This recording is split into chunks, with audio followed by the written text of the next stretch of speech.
There's a newsstand over there! Wanna grab a copy of the Steambird? We know our Fontanian friends love a little drama. There's no way they let their readers down. Isn't that Charlotte? And standing next to her, surely that can't be Kinich? How about... Lost treasure resurfaces at last. Behold the beauty of the Remurian teacup.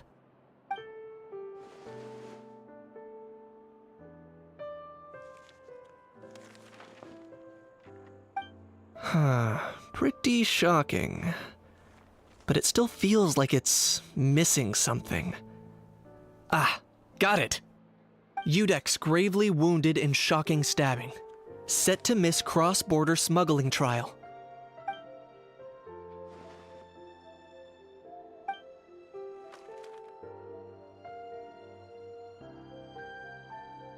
Huh? What? Did Paimon hear that right? Neuvillette was stabbed and gravely wounded? No, surely that can't be right. Can it?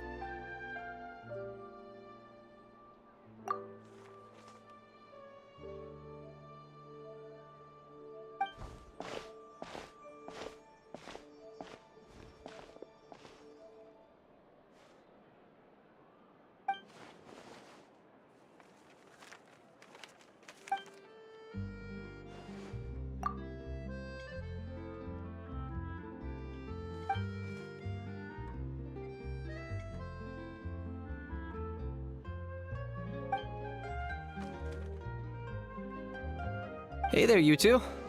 Fancy running into you here. Yeah, that! And also, a less than pleasant shock! What the heck was all that about a Saurian meat restaurant and the Udex getting stabbed? Please say you weren't being serious. Trading tabloid headlines? Yeah. Charlotte and I were having a little contest to see who could find the most ridiculous fake news stories. Either I got lucky, or I have a knack for honing in on the most outrageous material.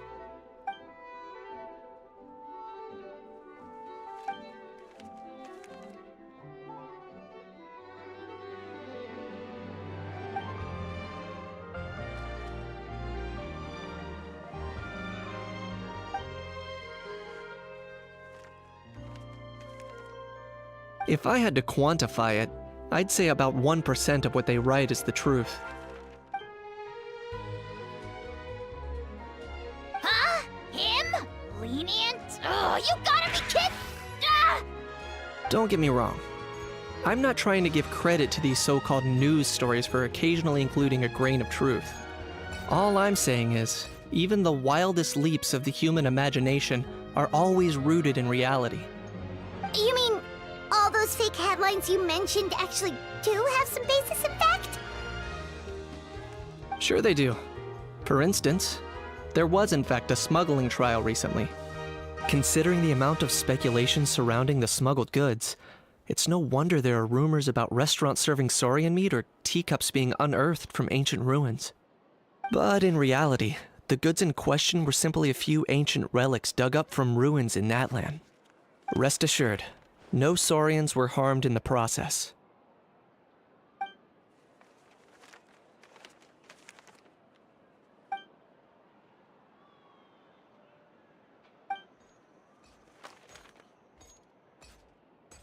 Oh, okay!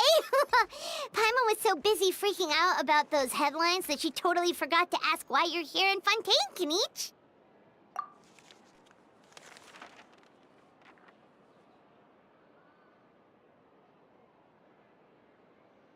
It was a pretty open and shut case, and my testimony in court was clear enough. But I'm guessing, Mademoiselle Charlotte, that you're less interested in the case than you are in trying to uncover some news stories about Natlan.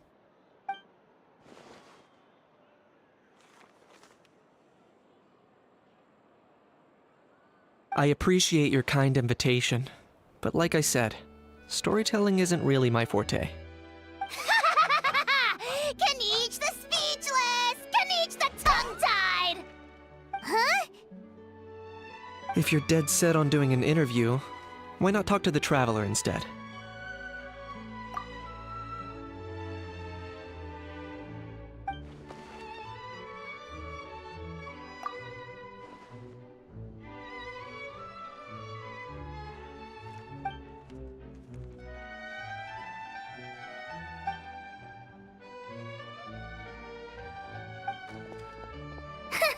Charlotte never stops, does she? Anyway, Paimon just has to ask. That how thing that popped out before, or was it a how? It kind of looked like a how, but at the same time... Oh, that thing. Yeah, that was a how. Huh? What's up with him? Like, he's still noisy, but he's way quieter than before. It's like he's trying to hide or something. Could be. Not acclimatizing? Aw, poor Almighty Dragon Lord is not feeling well. Too bad he can't come out to argue back. What do you mean? There's nothing physically wrong with him. It actually has to do with a strange law we learned about after arriving in Fontaine. Apparently, it's forbidden to release flying objects within Fontaine city limits during the first 3 days of each month. Paimon sure does! Paimon's been down this road before. There's an easy solution. As long as Kaniche holds onto a how's tail, he'll be considered an Almighty Dragon Lord balloon, not a flying Almighty Dragon Lord. Not gonna lie, I was considering that. But a how wasn't too thrilled with the idea of huffing and puffing away in the form of a mini helium balloon. That said, it's pretty annoying how he keeps randomly popping up all of a sudden. Anyway, this morning I saw a notice outside the Palais Mermonia about an event that's set to take place outside the city soon. Something to do with filmmaking. I hear that's all the rage here. I was planning to stay here and do some exploring for a few extra days anyway, so I think I'll go check it out. It'll be a good chance to let that noisy helium balloon out. He might even learn a thing or two. If you're free, why don't you come along? I know where it is, so let me lead the way.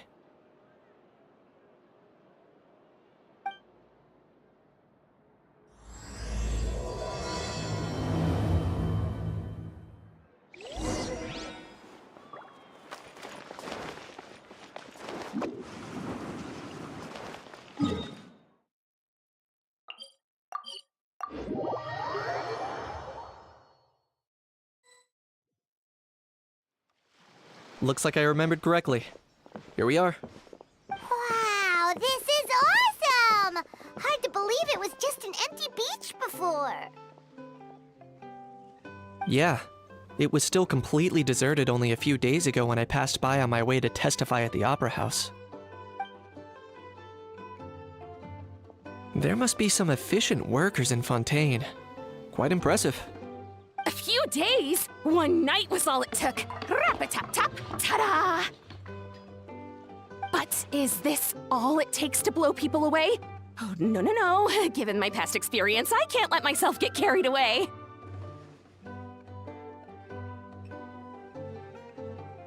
Well, I can't believe you actually remember me. It's me, Lepine Pauline. That's right, the unlucky one. Of course! How else would we have managed to build Fantasyland in a single night? Fantasyland? At least that's how I like to think of it myself. A magical land of fantasy, the stuff of film buffs' dreams. I know it sounds like I'm laying it on thick, but that really is the goal here. As you can see, the theme of this amusement park is Fontanian filmmaking, a place for all film lovers to come together and co-construct a world of dreams. Co-construct?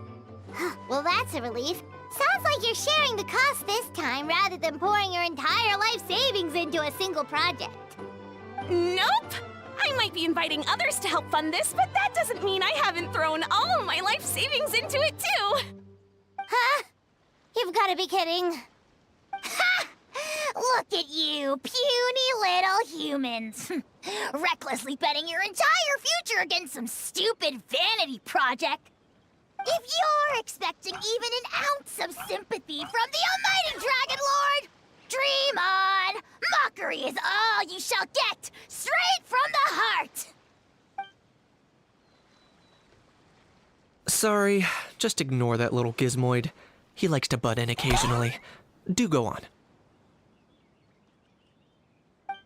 Gizmoid? Who you calling Gizmoid? You're the Gizmoid! Wow! That's quite a nifty mecha you've got yourself there. Is it some sort of smart personal assistant? You ought to let Miss Charlotte see your cool gadget. Oh, who knows? Maybe you could even look into mass production! Mass production? Ugh, insolent, vulgar, and disrespectful! I, the almighty Dragon Lord, am one of a kind! There has never been another like me, nor will there ever be! And another thing, smart is the understatement of the century! I shall have you know that I am Kahulahau, forebear of ancient wisdom! I lived for eons long before any of you were born! What? Heavens above! I beg your pardon, forebear of ancient wisdom. Please, I meant no offense. Idiot meets idiot. What's all the fuss? Making some new friends, are we?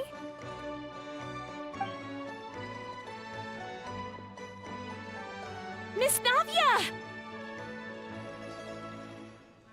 Allow me to introduce the star behind all the work that's gone into this venue. Miss Navia, president of Fontaine Spina di Rosula. Hello, everyone. Partner, Paimon, how have you been lately? Hello there. I'm Kanich. What about me? What about me? My useless servant can't even give me a proper introduction. You think someone yelling their name out in the middle of a public street really needs an introduction? He's not wrong. I caught yours just now, in fact. So, you must be the almighty Dragon Lord, Mr. Ahau. It's a pleasure to meet you.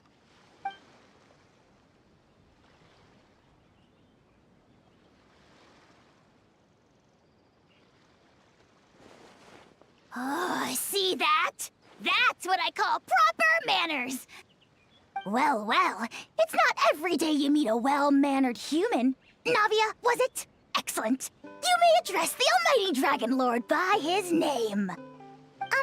Navia, don't you think the title Almighty Dragon Lord is a bit silly? It's no big deal. All little animals do that, don't they? I mean, try to puff themselves up to look more impressive. Anyway, it's all thanks to Miss Navia and the Spina di Rosula that Fantasyland's gotten up and running in the space of a single night. Honestly, thank heavens! After all that paperwork and endless waiting, the event and venue finally got the green light. I couldn't wait a moment longer. The second the approval came through, I reached out to President Navia, hoping she could lend a hand. After all, who else but the Spina di Rosula would indulge such impulsive demands?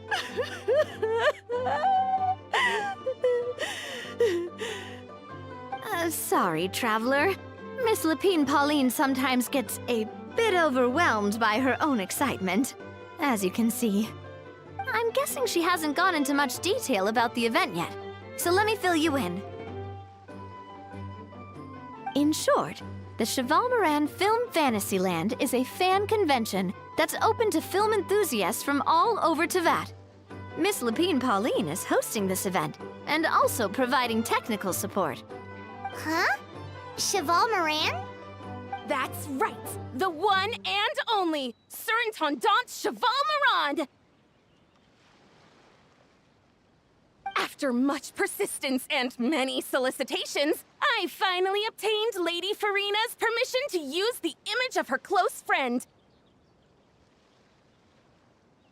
Not only is our adorable mascot drawing in fans by the minute, but she's also boosting her own popularity. And that was always the goal, a win-win arrangement. It's been a while since we last met, but still, it's a surprise to hear Lapine Pauline coming out with such sensible ideas. By the way, Miss Lapine Pauline, have you decided to switch careers and go into film tech?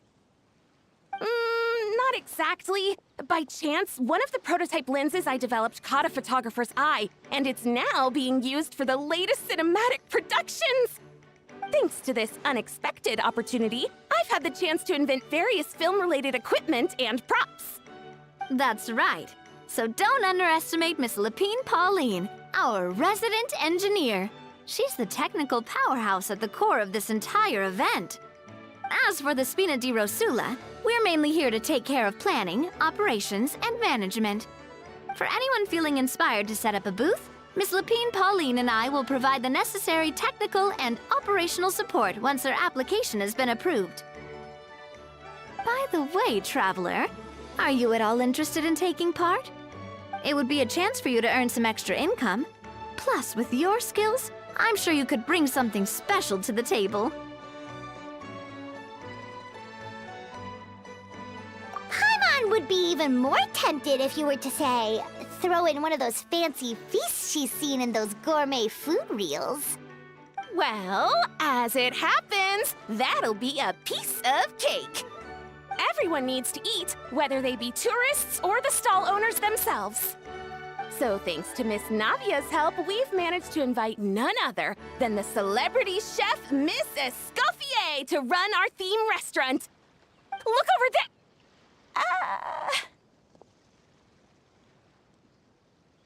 You! Yes, you! For the last time, the ingredients have to be in the right ratio! Get it right next time, or you might as well just lie down on the chopping board yourself.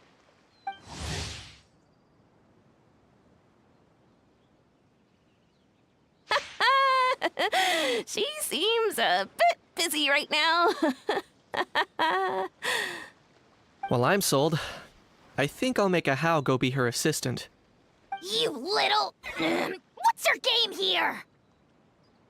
Demoiselle, sorry to bother you, but there's an issue over here that requires your personal attention. Apologies. Looks like it's back to work with me. Please feel free to take a gander at what we've got. Anyway, if you're interested in taking part, come find me later.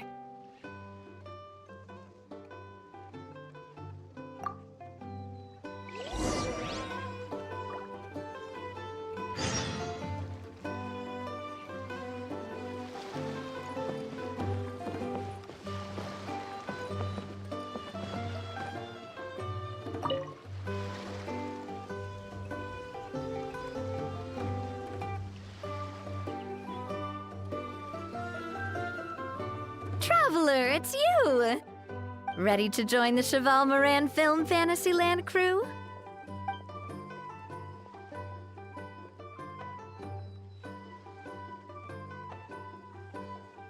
It's time, dear partner in Paimon, for us to turn our attention to the Cheval Moran Film Fantasyland. As I mentioned, the park was started up by enthusiasts who brought in the Spina di Rosula to handle the planning, construction, and operations. Of course, enthusiasts aren't typically all-around experts. They usually stick to designing the event booths. We, for our part, handle long-term operations and develop standardized strategy guides for the different activities. Long-term operations? Strategy? It all sounds so complicated. We spend most of our time adventuring, and we barely have any experience running a stall. Do you think we can handle this?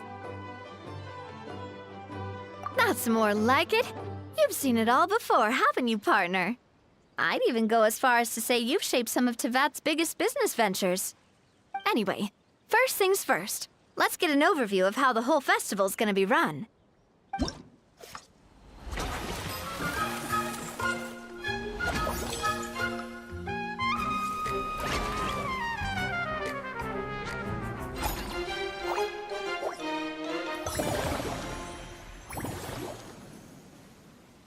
As you can see, our fantasy land's a bit like a sugar-free macaron right now. Several areas are still under construction. The Spin has only been able to hire a limited number of craftsmen. Besides, we don't have enough experience to handle multiple projects simultaneously. That's why I chose to adopt a time slot-based planning method, so we can focus on specific tasks during each designated period. Upgrading facilities, expanding the venue, hiring staff. All of this requires funds and time slots to accomplish. So, it's our job to allocate precious time slots in each business cycle to the most worthwhile tasks. As we attract more guests and earn money to add to our funds, we'll also be able to work more efficiently, which will allow us to divide each cycle into finer time slots, which will let us get more done. So we'll be limited in the decisions we can make and tasks we can focus on within each time period. Which means we have to use our limited actions and Mora to earn even more Mora. Kinda like playing chess or cards then. Cooking up a strategy in advance is gonna be key. Paimon thinks she just about gets it. How do you feel about it, Traveler? Yep, come on, we can do this! You mentioned standardized strategy guides just now. Does that mean there are non-standard ways to take part too? Of course.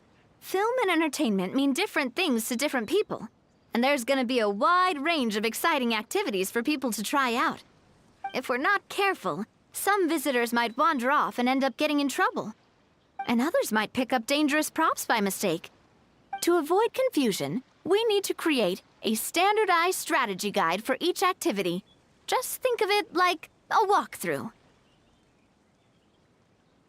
Wow, if we're the first ones to test out the activities, who knows what surprises there could be waiting for us? But if we hit a tough spot, we'll just have to rely on our skills to carry us through. Hopefully it goes without saying that I'd never put you in danger, partner. I carefully checked all the existing activities before you arrived, and I can assure you that they're all perfectly safe. I also wanted you to experience the activities before anyone else gets to. It'll be fun. Plus, we'd like to hear your thoughts and suggestions. Oh, those are two things Navia is best at! Making people feel safe and having fun! Great! Well, I can't wait to hear what you think. Your input is super important to us. All right then, let's start with Eclectic Escapades and put our first guide together.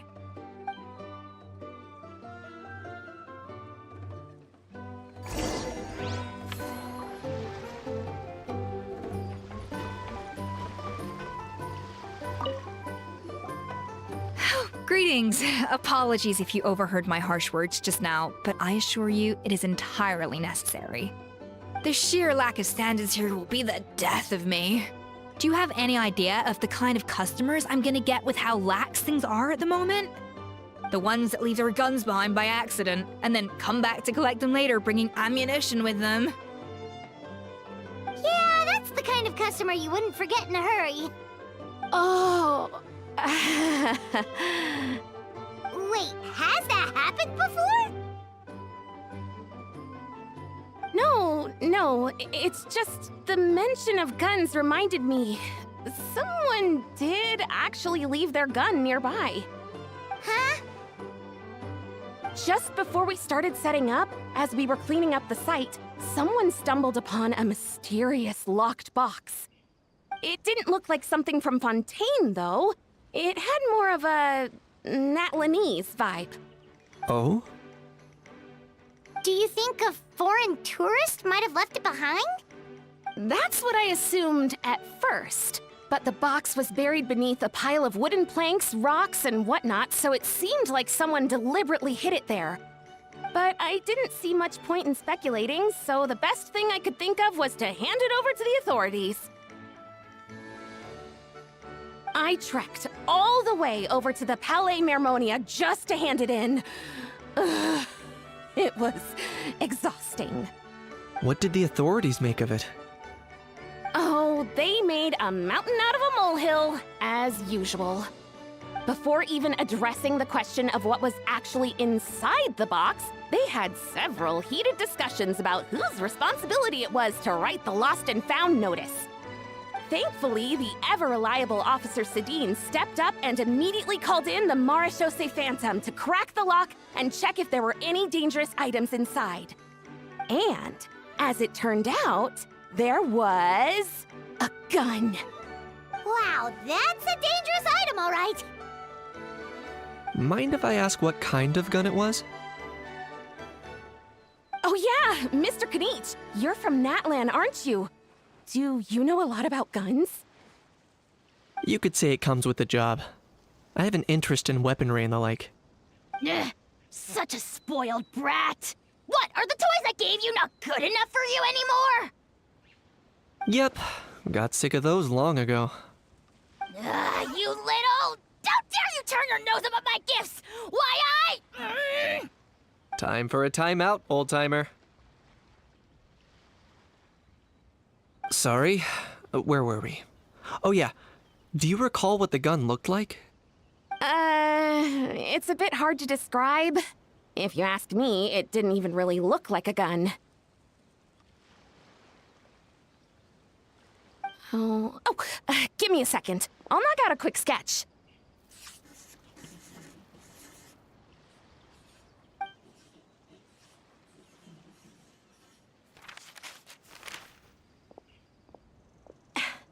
Something like this. Whoa, it's so neat and precise. It's nothing. Sorry. Is something wrong with my drawing? I know it doesn't really look like a gun, but I assure you, this is exactly what it looked like. And it certainly could shoot as well, too. I confirmed that with the officer from the Marechaussee Phantom. No, quite the opposite. The features are very accurate, and it is definitely from Natlan. Please, don't mind me. I'm just taking a moment to admire it.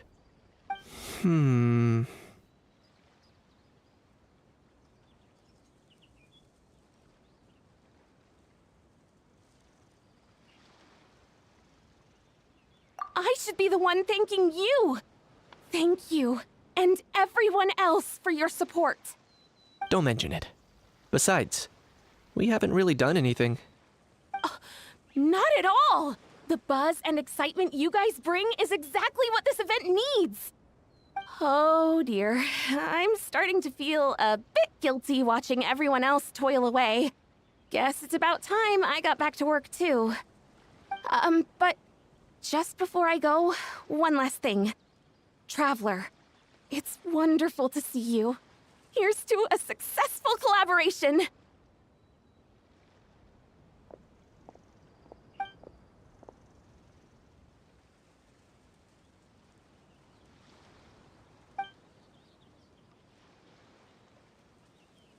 I'm sure you noticed that there was something unusual about that gun. Correct. It's most likely an old weapon dug up from some ancient dragon ruins. Based on my experience, it might be more accurate to refer to it as a hand cannon. But in Fontaine terms, it's not wrong to call it a gun. Given why I came here, don't you think it's curious that an ancient dragon relic of unknown origin would turn up like this, out of the blue? I suspect this gun might have something to do with that smuggling case. It might have slipped through the cracks. Time is of the essence. so I'd like to head over to the Palais Mermonia to verify my suspicions. Perfect. Then we can head out right away. Or, if you want to catch up with your friends first, I can wait.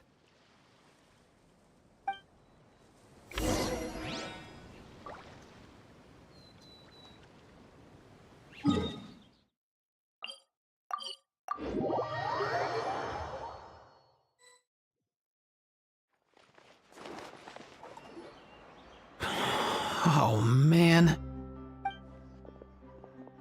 Bro! Are you mimicking me? Now's not the time. Come on. No, I mean, one of our buddies is here, for real.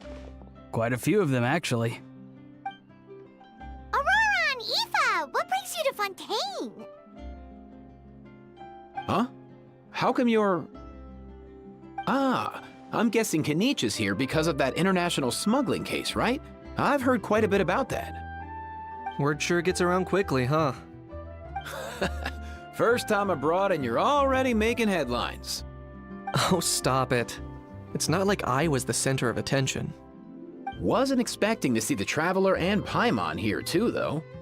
Come on, Aoife. Huh? A traveler, by definition, is someone who travels around. Fair point. Anyway, back on topic. Wait a second. I lost my train of thought. What were we talking about again? Why, you're all here, of course. For vegetables. Kakuku. Huh? I'll go first. It's for the Chevrolamine Film Fantasyland. Wait, is that right? It's Cheval Moran. Ah, right. I keep stumbling over that one. Guess I owe Cheval Moran an apology, even if she's not here. Anyway, long story short, the festival restaurant urgently needed fresh vegetables from Natlan, which is why Aoife and I are here. So, you guys are vegetable couriers? He is. I'm just here as a responsible adult. It's his first time traveling so far away from home, and all the elders in his tribe were worried. So they had me come along. Even though it's your first time too. Right, but they still picked me to accompany you. You gotta wonder why that might be. Don't you get it? They all just saw how overworked you were, so they used it as an excuse to send you off on a vacation. Wait, what? So I'm getting the grandson treatment now too? See? Doesn't matter how much older you are than this dude. Hang out with him long enough, and you'll eventually find yourself being treated like a kid. Meaning everyone looks after you. What's so bad about that? In theory, nothing at all. In that case, guess I better start over. Hi guys, my name's Aoife, and I just turned 5.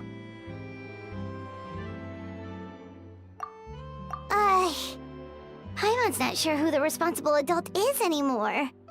So, what about Kakuku? If he was here, we'd be making more of a ruckus than we already are. That's exactly what's got me worried. Aoife, there's nothing to worry about. You're a big boy. You can handle yourself now even without Kakuku. You think that's what I'm worried about? Anyway, my priority right now is Kakuku. Suffice it to say, Kakuku's in big doo-doo. How so? He's so small, and all he knows are a few harmless phrases. What kind of trouble could he even get himself into? Let me guess. Did he get caught out by the law on flying objects? Bro, you too? Not me. How? Oh, that pesky little chatterbox. So that's why he hasn't interrupted us this whole time. Guess he's too scared to show his face. That, plus he's already spouted enough nonsense for one day. So I've put him on mute until tomorrow. Nice one. If I was even half as decisive as you are, I would have kept a closer hold on Kakuku so he didn't get a chance to go flying off. Oh no, bro. Or rather, did Kakuku get caught by the guards for flying around? If they had managed that, we'd at least be able to track him down. But when the guards started chasing him, Kakuku flew into that building next door. I wouldn't be surprised if there was a high-stakes pursuit going down in there as we speak. Just like one of those cool crime movies. Which building? That one? Yup, that's the one. Kakuku sure has a good eye for a getaway. It's the tallest building around. I may be able to fly up pretty high, but checking every last window would still take quite a while. As for Aoife, well, let's just say he's not flying anywhere without a Saurian. Sorry about that. Not like it's my fault, though. You don't have to apologize on my behalf. Wait a sec. What's this got to do with how high you can fly? Kakuku's got himself into a real mess here, like a panicked animal running straight into a trap. It's pretty worrying. I'm starting to picture him flapping through a barrage of gunfire while important documents are flying about left, right, and center. Heck yeah! If anyone can pull it off, it's Kakuku. He's always been such an awesome Saurus. I believe in him. For real now? Do you even hear yourself, bro? Of course I'm for real. I'd never make light of something like that. All right. Everyone's an awesome Saurus. Well, the human version. But our priority right now should be to go in there and check up on Kakuku.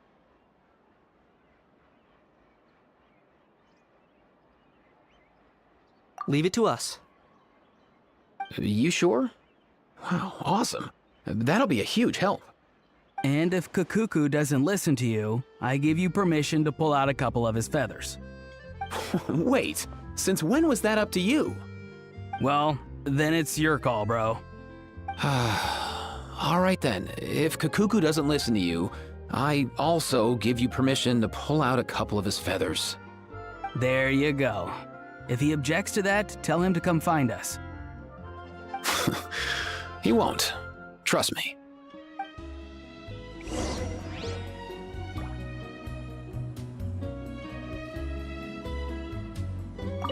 Back when we first met Kakuku in the wild and I begged you to take him under your wing, I never imagined you'd end up spoiling him rotten. And I never imagined you'd be nagging me about it. Oh, well, I definitely saw that coming. Huh? You're only 5 years old after all.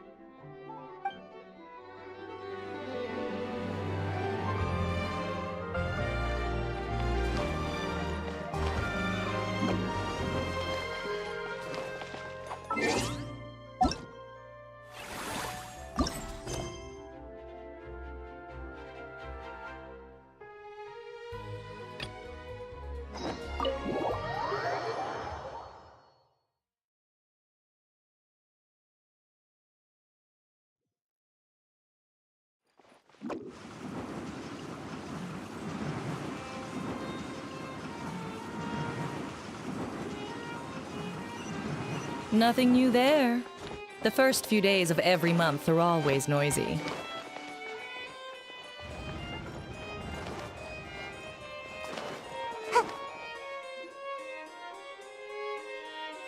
No way, bro!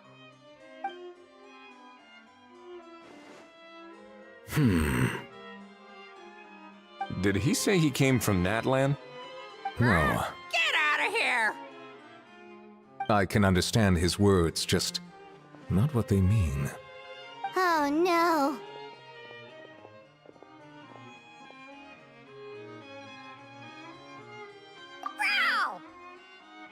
Bro! He keeps repeating the same things over and over again.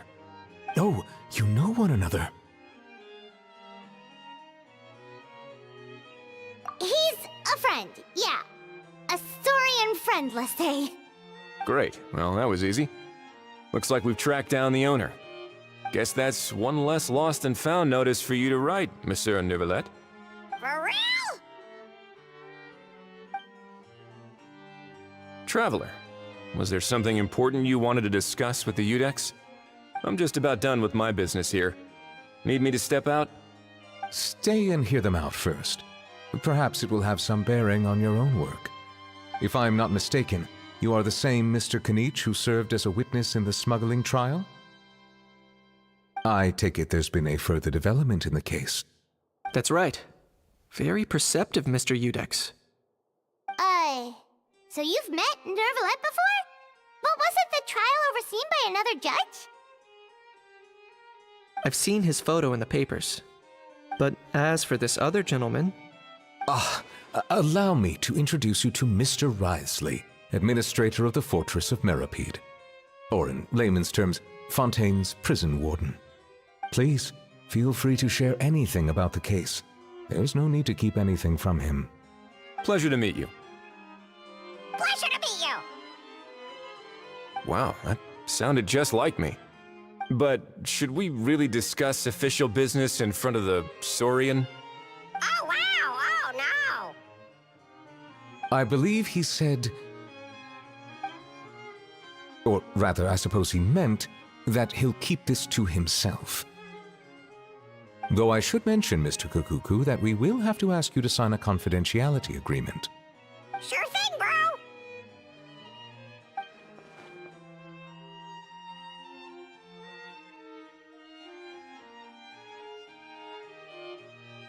Let us return to the matter at hand. Mr. Kanich, was there something else you wanted to discuss relating to the case? Yes. Let me fill you in.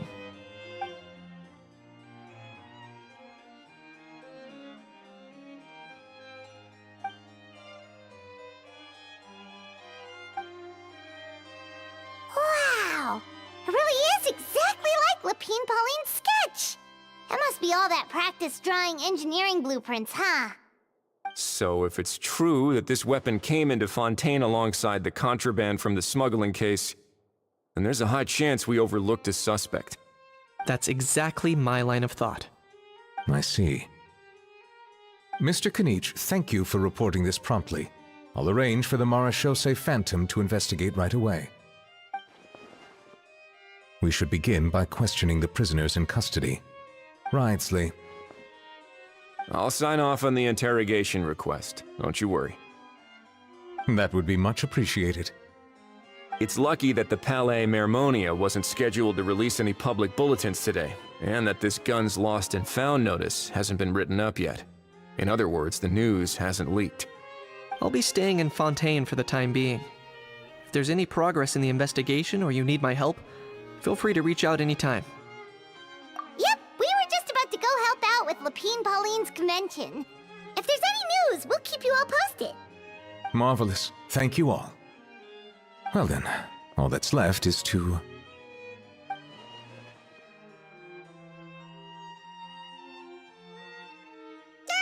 You miss me, bro? He really does come out with the most unexpected things. Who did he learn it all from? Huh. Well, it's pretty extraordinary. Anyway, according to due process, we must first determine whether Mr. Kukuku qualifies as a flying object. And, following on from our conversation just now, he also needs to sign a confidentiality agreement. Drafting said agreement may take some time. Looks like you'll be staying with us for a while then, Kukuku. Excited? That would save us a lot of trouble. Many thanks. All right then, we'd better get going. No need to see us off.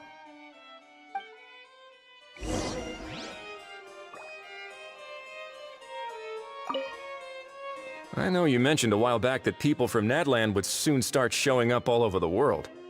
But I hadn't expected anything like this. It seems no matter where they come from, all dragons are inquisitive by nature. You can say that again, bro! The same might well be said for humankind. The real reason you chose to stay to investigate this case was your curiosity about Natlan and Mr. Kukuku, was it not? Guilty as charged. Nothing gets past you. So, how about we take this opportunity to chat a little more? We've got the world's best translator on hand, after all. Sure thing, bro.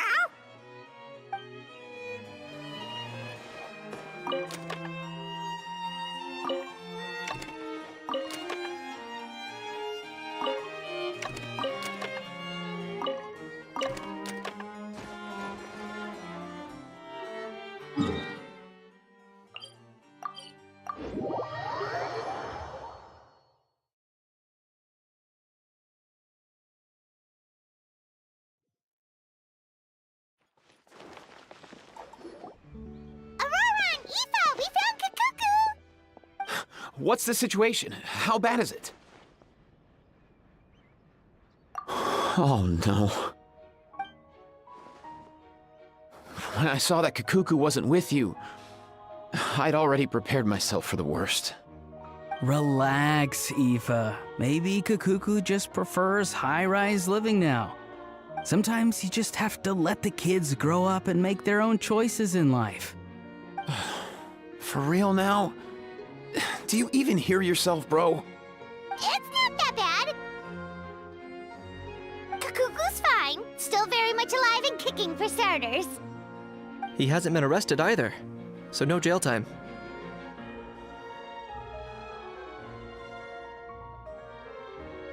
See? You're not exactly reassuring me here. As for the bad news, well, it's really not that bad. Kakuku accidentally overheard some top-secret stuff, so he has to stay at the Palais Mermonia for a while to sign a confidentiality agreement. But there's no need to worry. The person in charge of looking after Kakuku is super nice, so he'll be absolutely fine. All right. That doesn't sound too bad after all. Wow, hearing that's put my mind to rest. But based on my understanding of how things work here, the ban on flying objects should be over by the time Kakuku actually gets out. What a shame. Oh well, I guess we'll just have to go have some fun without him. You don't look disappointed in the slightest. Anyway, Auroron and I will be staying in guest rooms upstairs at the Hotel de Boer for the time being. Feel free to drop by if you need us.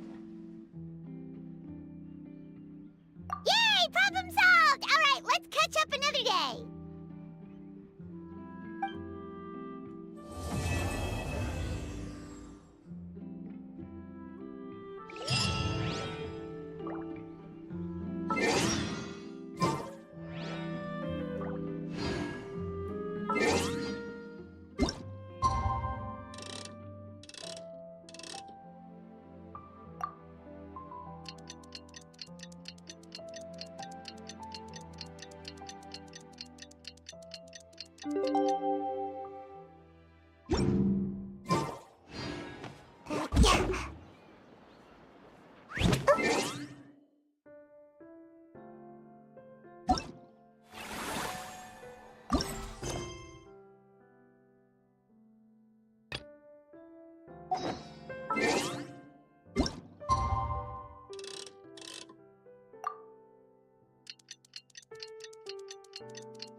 It's been a few days. Ban on flying objects should be over by now. Let's head over to the Palais Mermonia to see how Kakuku's doing.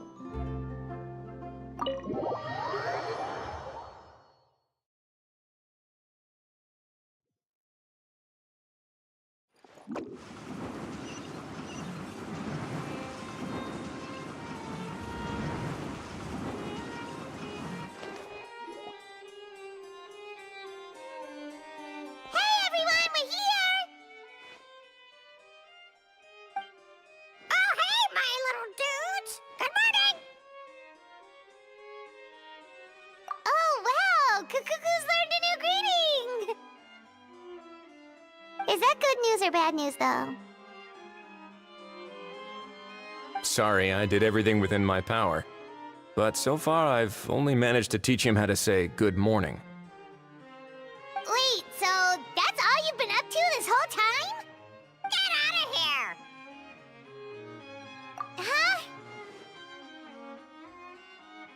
Okay, so good mornings aside, please tell Paimon there's been some other progress too. Of course. That's why I'm here. Kukuku's not the only one that Mr. Wriothesley's been getting to talk. I'm referring, of course, to the convicts. It was nothing. These guys weren't exactly tough nuts to crack. So, what's the deal? After racking their brains, they remembered speaking to an inconspicuous middle-aged man just as they were preparing to pack up and leave Natlan. He was dressed in the manner of the Children of Echoes and carrying a box. Plus, the description matches the one the gun was found in. All in all, he didn't look any different from your average Natlanese traveler. Perhaps seeing that they were dressed as merchants, this man stopped for a chat, inquiring where their goods were headed, and even asking if they could share a boat. The smugglers were very cautious, though. They didn't tell him any specifics. But all this happened before I crossed paths with them. I happened to notice them as they were preparing to set sail. I thought they looked shady, so I snuck aboard, and ended up being carried along all the way to Fontaine.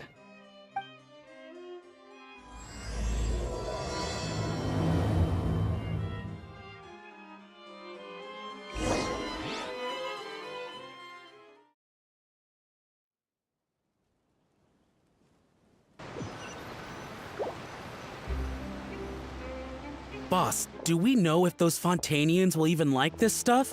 What if we can't shift it? And that's why we call you a rookie. It's all supply and demand, kid. Supply and demand. Natlan's foreign trade is just starting to lift off. There'll be a market for it, you'll see. That's right. So stop giving the boss trouble, rookie. Just do your job and keep an eye on the goods. Are they merchants? Have they come to Fontaine to do business? Scarred face. Calloused hands. On closer inspection, the fabric looks worn at the knees and elbows, and his fingernails are dirty. Not exactly your typical merchant. Could he have previously been a warrior? Or even an adventurer? Something feels off. I'd better sneak up and get a closer look.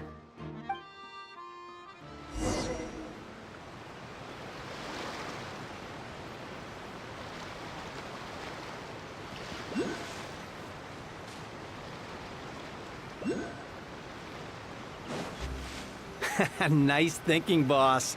This tourist tub's been fast-going and smooth sailing. Plus, no one's been asking us what we're up to. That goes without saying. Big cargo ship would have been too slow, whereas the smaller ones would have been faster but way too bumpy. If we ended up damaging the goods by accident, all these months spent grafting away would have gone up in smoke. Seriously? But there's hardly anything here. Would it really have taken them months to prepare? And why would they need to transport it with such care?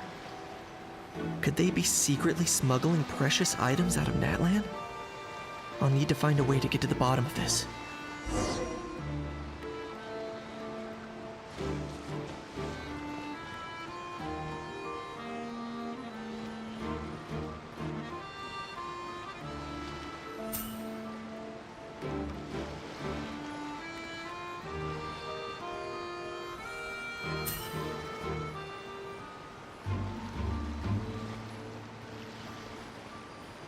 Let's go hear what these criminals have to say for themselves. Sure enough, there are relics inside the box. What was that sound?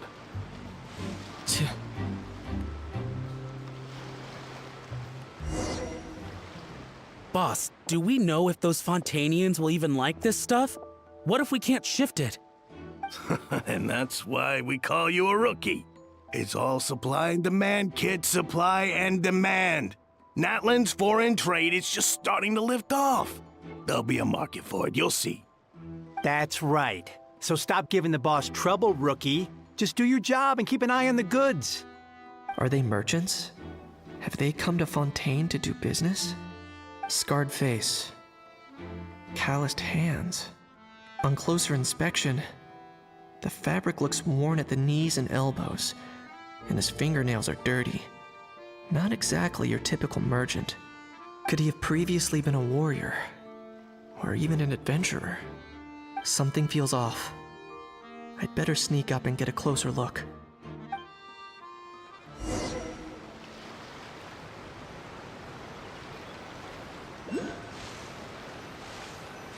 Nice thinking, boss. This tourist tub's been fast going and smooth sailing. Plus, no one's been asking us what we're up to. That goes without saying. Big cargo ship would have been too slow, whereas the smaller ones would have been faster but way too bumpy. If we ended up damaging the goods by accident, all these months spent grafting away would have gone up in smoke. Seriously? But there's hardly anything here. Would it really have taken them months to prepare? And why would they need to transport it with such care? Could they be secretly smuggling precious items out of Natlan? I'll need to find a way to get to the bottom of this.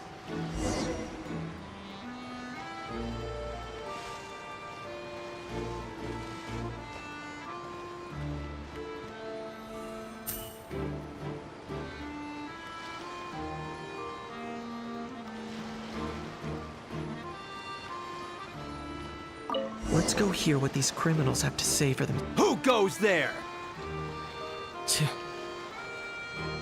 Sure enough, there are Boss, do we know if those Fontanians will even like this stuff? What if we can't shift it?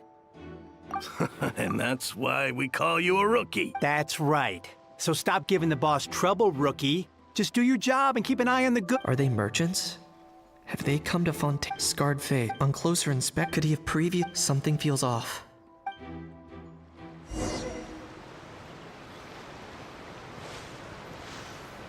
Nice thinking, boss. This tourist tub's been fast going and smooth sailing. Plus, no one's been asking us what we're up to. That goes without saying. Big cargo ship would have been too slow, whereas the smaller ones would have been faster but way too bumpy.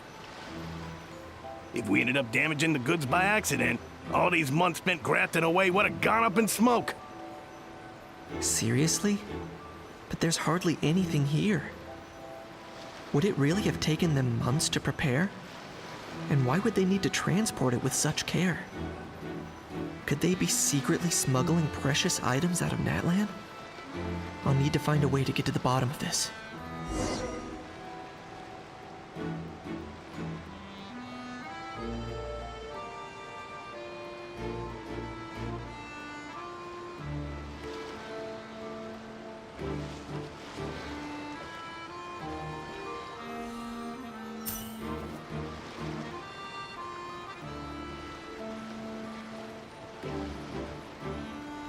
Let's go hear what these criminals have to say for themselves. Sure enough, there are relics inside the box. It's illegal to smuggle such items outside Natlan.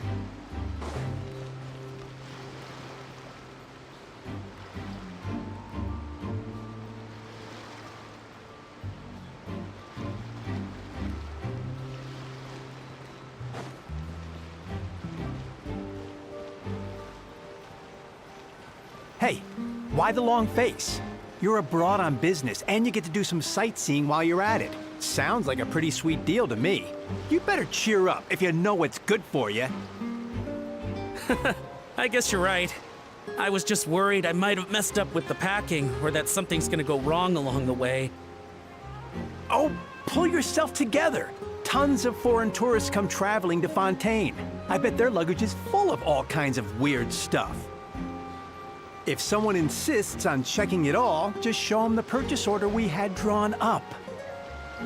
Those Fontanians can't get enough of their legalese, so I've heard. They can look all they want. Aha. So their aim is to smuggle in contraband after all. Looks like I've gathered enough intel about the smugglers and their contraband. Time to inform port security.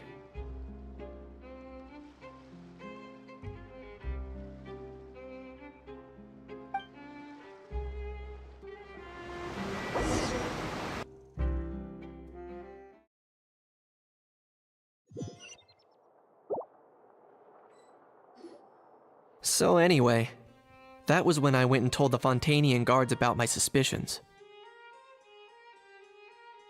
After an investigation and a chase, they finally apprehended them and sent them on their way.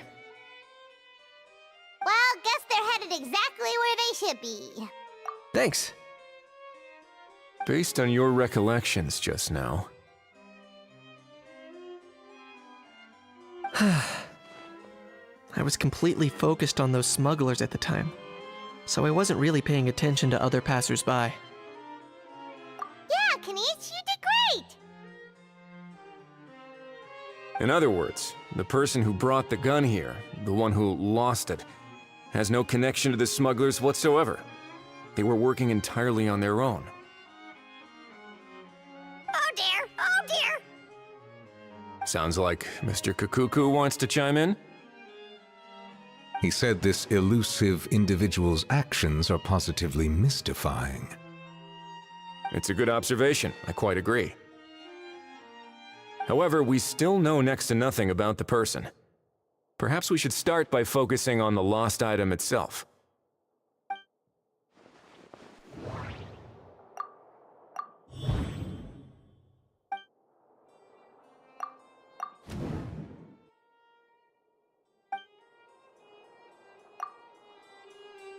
It certainly seems like it was the bait in some kind of trap. The only question is, why wasn't the bait made more conspicuous? Has something sprung to mind? I just remembered a film I watched this one time. Huh? Oh wow, no way, bro! Hold on, let me explain. Just now, the traveler speculated that this box might have been placed there on purpose, as if the intention was for someone to come pick it up. That got me thinking about those films about kidnapping cases. When they demand their ransom, the kidnappers tell the victim's family to leave money or valuables at a designated spot for someone to come pick up. That doesn't merely happen in films. There have been similar cases in real life. In fact, if anything, it's probably the real-life events that inspired the films. Sounds plausible. Ooh, wait! This raises the stakes to a whole new level. If the gun really was some kind of ransom, then since we took the box, the kidnappers never got their payment, so does that mean they executed the hostage? I agree. I don't believe we have a kidnapping on our hands. Selling off stolen goods is extra work that most kidnappers would want to avoid. Unless they're after something very specific, they tend to just ask for cash. Could we be dealing with a kidnapper who's dead set on getting their hands on an ancient dragon handgun? It's not impossible, but the likelihood is very slim. We can discount that possibility for now. And speaking of selling stolen goods, don't you think this looks more like a transaction?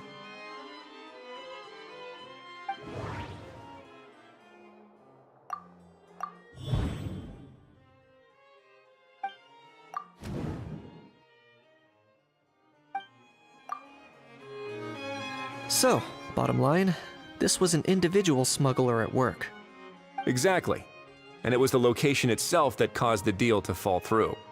The last thing they would have expected was for a quiet beach to turn into a bustling film convention overnight. Not only is the area now packed with tourists, but the Spina di Rosula have a presence there. I'll bet that both parties were completely caught off guard. That sounds like a plausible theory, but how do we verify it? Looks like your people better start rolling up their sleeves. How so? Easy. Just follow the usual procedure by putting up a lost and found notice. The more routine we make it seem, the more likely the suspect will come forward to claim it. Even if they send a proxy, we're liable to get our hands on new leads. And timing-wise, it's about time we updated the bulletin board anyway. All we need now is a lucky gestionnaire to write up the notice for us post-haste. Ah, so that's what you meant by rolling up their sleeves. In that case, I may as well write it myself. Delegating this to someone else would require an additional explanation. Huh. Or are you just not used to asking others to work overtime? Is that really a major concern here? Well, looks like I won't be needed around here. At least until the notice has been posted. You could always wait here if you like. The Palais Mermonia serves a particularly fine cup of tea, if that swings it for you. Thanks, but no thanks. I left a very noisy creature with a friend before heading out, so I should probably get back to feed it. Ah, I wasn't aware that you had a pet, Mr. Kanich. Speaking of pets... Get out of here! Out of here! Yep, that's the plan. Out of here indeed. I believe that what Wriothesley is trying to say is, you are free to leave, Mr. Kukuku. Furthermore, it has been determined that Mr. Kukuku should not, in fact, be classified as a flying object. As such, he shall be free to move around Fontaine whenever he so pleases.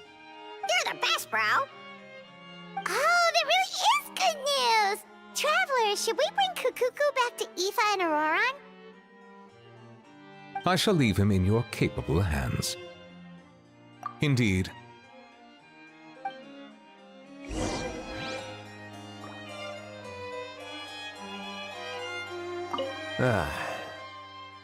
You know, all this has made me realize that I'd quite like to have a pet. If that proves inconvenient within the fortress of Meripede, perhaps you should consider finding a place in the court of Fontaine. That actually sounds like a good idea. In the past, I always dismissed the idea of buying a property in the city. The prophecy about the floods meant it never seemed like a worthwhile investment. But now... This might be a good time for you to re-examine the documents I gave you regarding your title as Duke. Huh? Citizens with honorary titles are eligible for certain benefits when purchasing property in the court of Fontaine. Really? How about this? You read through your documents from start to finish, while I write up the lost and found notice.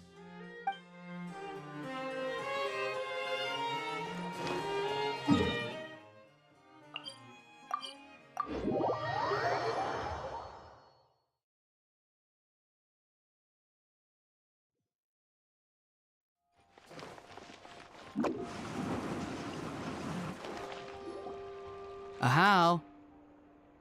What? What now? Let's shake hands. Fine by me. Get ready for a knuckle sandwich! Ugh.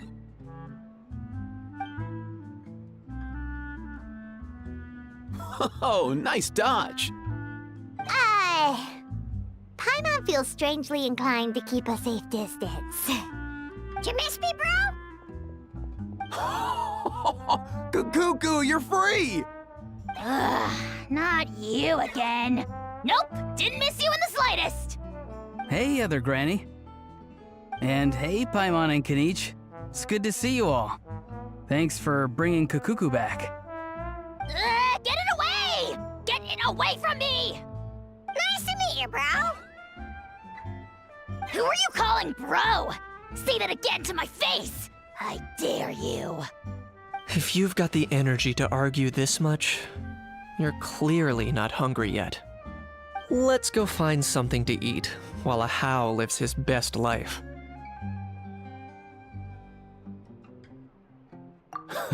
Poor How. He spent all day being tormented by Auroran, only to discover that the suffering's just begun.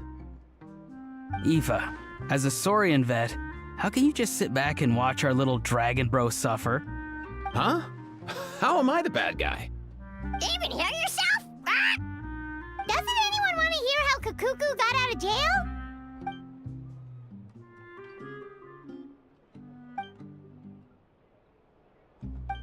Don't lose hope, How. By the same standard, you have freedom of movement now too. You're still in the game? Same standard? I will not be held to the same standard as that thing! That's right. You won't. As far as I understand, the Palais Mermonia will want to assess your case on its own merits before they grant you freedom of movement.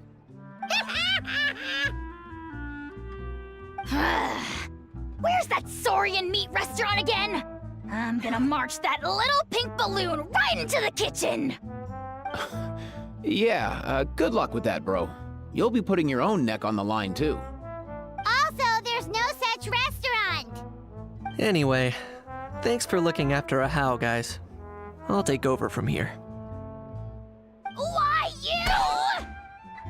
Between the two, Kukuku wins the cuteness competition hands down.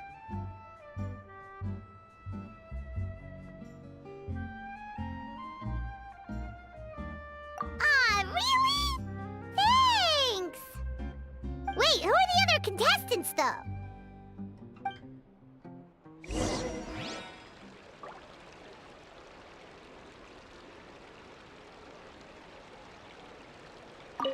So now that our crew's back together again, what's our next move? Oh, how about a game of rock, paper, scissors? No chance. If I lose, we'll end up stuck in the room watching films all over again. Nope. This time, we'll only watch a film if I lose instead. Had enough too, huh?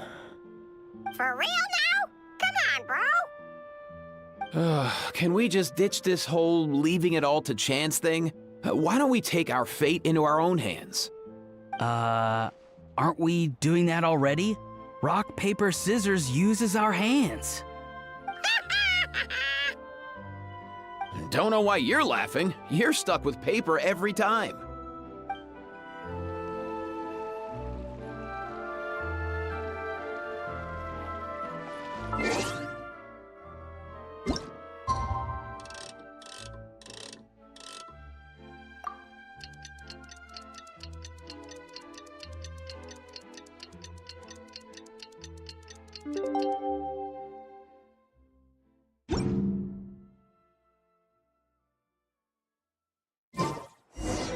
The lost and found notice is up! Maybe we should go hang around the Palais Mermonia to see if anyone shows up to claim it.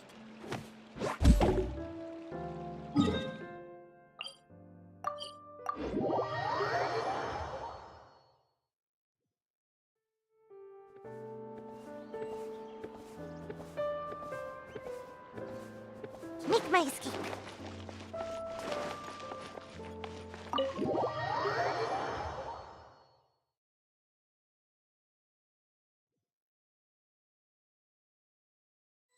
And away I go!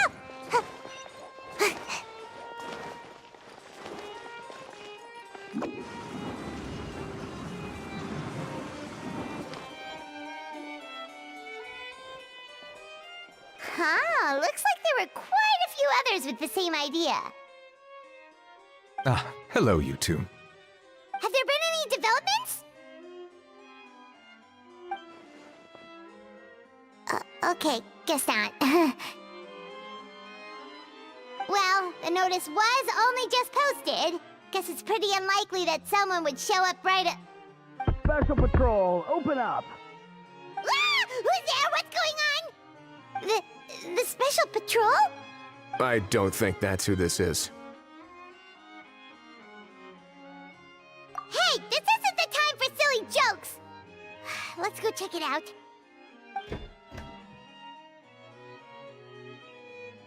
Good day, all. Gramps, grannies, aunts, and uncles. What in the Tevat are you doing here, Auroran? Oh, he must be the one you mentioned. Kukuku's owner? One of his owners. Kind of.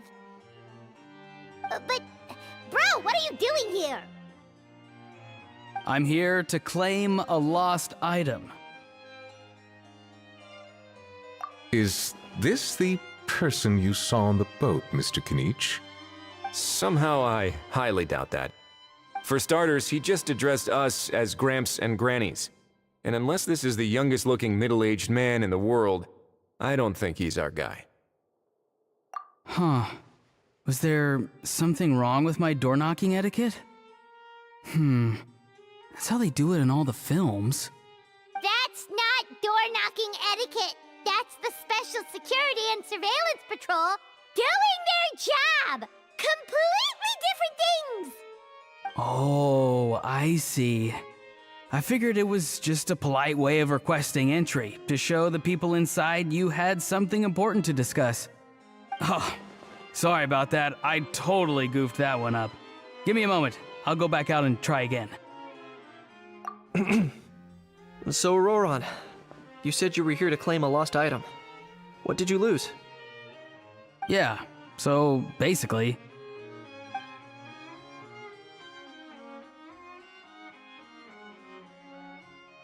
For real now? Oh, come on, bro. Auroron, be honest now. Were you the one who lost this? No, it belongs to a friend. So it belongs to Aoife? Of course not. Aoife has his own gun. All right then. I knew this wouldn't go well. So here's what went down. This morning, Aoife and I were playing rock, paper, scissors. Before long, he'd lost, as he usually does. So we figured we'd head out and visit some of the Court of Fontaine's famous landmarks. When we got near the plaza, a man suddenly stopped us to ask for help. He said that he had lost something and that someone had found it and sent it over to the Palais Mermonia. But apparently he used to work here and was worried it'd be awkward bumping into his old coworkers, so he asked us to pretend to be the owners and claim it on his behalf. You didn't manage to keep that pretense up for long. It's fine. I'm not the one who feels awkward anyway. So, a former employee of the Palais Mermonia. Was this individual a Fontaine native? Yes, at least I assume so. He looked like a well-dressed gentleman to me. We were about to refuse, but he was so polite. Could it have been a disguise? Oh no. Auroron, Paimon thinks you've been tricked. This person might be in cahoots with the bad guys. Oh, maybe he already took off and escaped as soon as your mission went pear-shaped. No way. I'm not that dumb. Huh? He's not going anywhere. Aoife and Kukuku are keeping an eye on him over at the plaza. Keeping an eye on him. I like the sound of that. In that case, let's hurry over to where Aoife is. Time to catch that con man and find out what's really going on here. Wait a minute, I have a question first. Traveler, Paimon, you're pretty famous in Natlan, right? Oh, we're basically household names. But why do you ask? Would that be a problem? Remember when I said that the seller might be watching in secret? If so, then picking Auroron to do their dirty work was a careless mistake on their part. It suggests that the person who got Auroron to claim the item might not be fully in the know themselves. There are plenty of unanswered questions, but standing around racking our brains won't help. However, I still suggest that the famous faces among us, meaning the Traveler and Kinich, oh, and of course, Monsieur Nivelette too, stay here for the time being. We'll empty the box, give it to Auroron, and then he can claim the item as if nothing happened. I'll follow to check if anyone is watching. I doubt anyone would recognize me anyway, so I shouldn't draw too much attention. I think this plan is worth a try. I shall leave it to the pair of you. So, I have to go undercover again, right? Well, not exactly undercover. Just drop the special patrol persona and be yourself instead. Roger that. Over and out.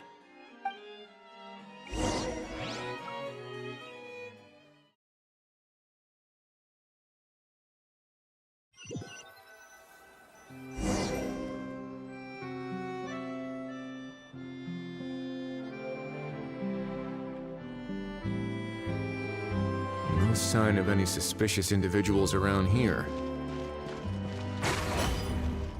Auroron has entered the elevator as planned. I'll head over to the plaza now. Auroron's taking the elevator. I should take a different route to the plaza.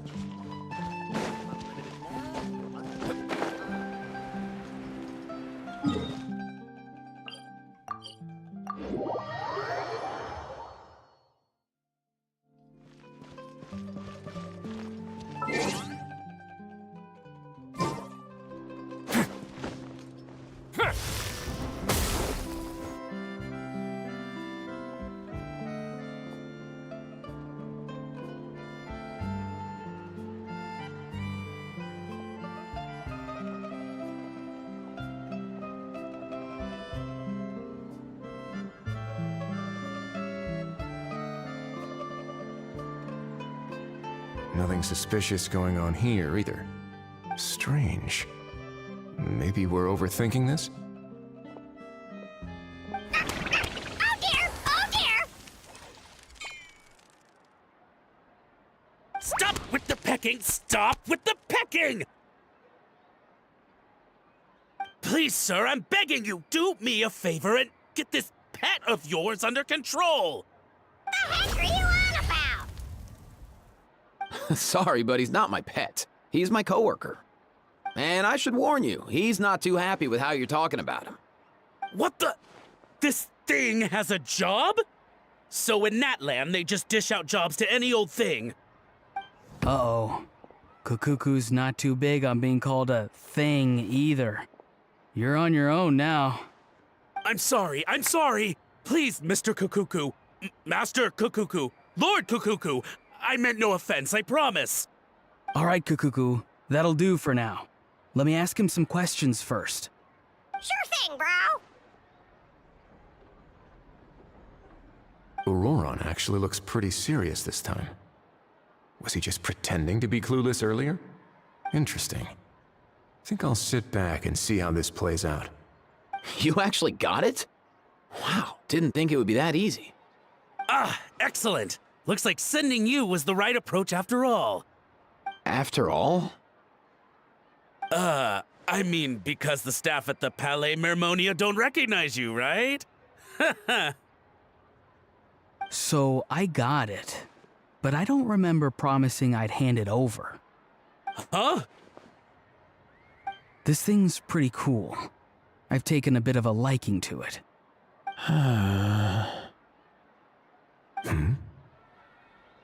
Please don't do this, my good sir, my master, my lord. My very life hangs in the balance. His life hangs in the balance? If this means so much to you, what are you gonna offer me in return? Are you trying to get him to say my life? How'd you know that? Because I watched that film with you.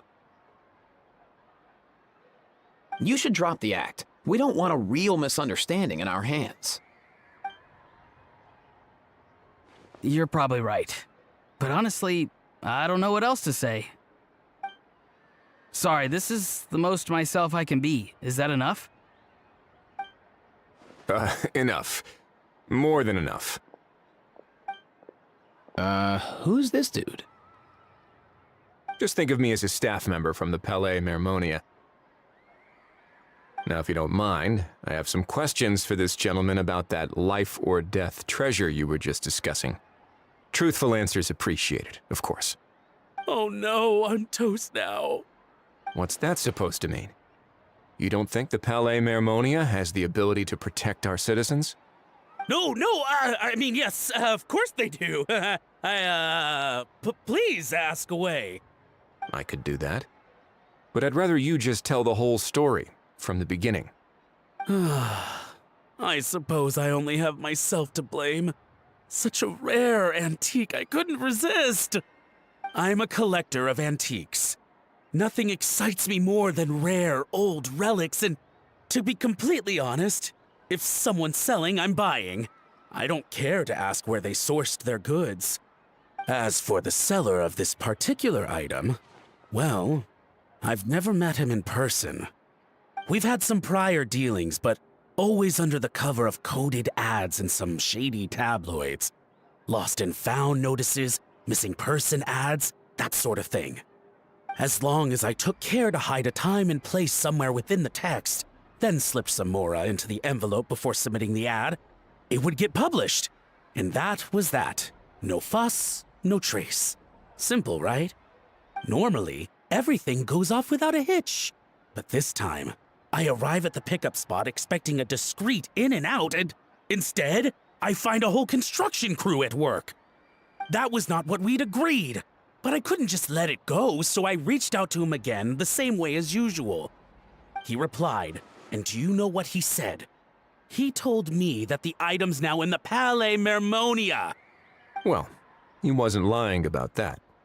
He insisted that it would be inconvenient for him to make an appearance himself, but said that if I could somehow find a way to retrieve it from the Palais, he'd give me a discount on the price. Of course it wasn't the discount that swung it. Do I look like I'm strapped for cash? Feeling smug now, are we? Feeling smug now, are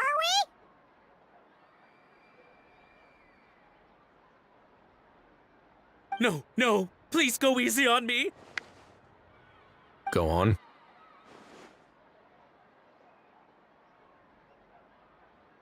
Where was I?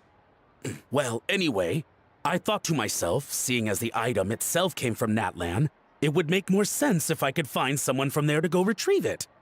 And by a stroke of complete and utter coincidence, I'm so very sorry. I need you to clear something up for me. You haven't paid the seller yet, correct? And yet... Well, to be honest, though I can't claim to know him very well, he, on the other hand, seems to know my name and where I live. Besides, this is a guy who managed to get his hands on an ancient Natlanese weapon. Fair. That makes sense. So, Mr... Please, just call me Argento. All right, Mr. Argento. Listen very carefully to what I'm about to... What does he mean? Is he gonna drown him just like they do in those gangster films? Oh, I get it. Shh, can it? Owing to your suspected involvement in the illicit trade of Natlan, a trip to the Opera Epiclese seems unavoidable at this stage. But on the Okay. It's very simple. Just reach out to your seller in the same way as usual, or if we can catch the other party by doing this. Oh, I see. Good. Don't break the law, and don't even think about making a run for it. The Palais Mermon... All right, take the box, but leave your ID. As for you two, protocol dictates that I should take you both back to the Palais and have you sign... Such a hassle, bro. See? Mr. Kakuku knows exactly where I'm coming from. So, I was thinking, since you... I understand, sir. We got dragged into this, and out of respect for the traveler, Oh, I know this part. We better... In that case, I understand completely. Not exactly what I was going for. Then it's settled. Boy, am I glad that's over.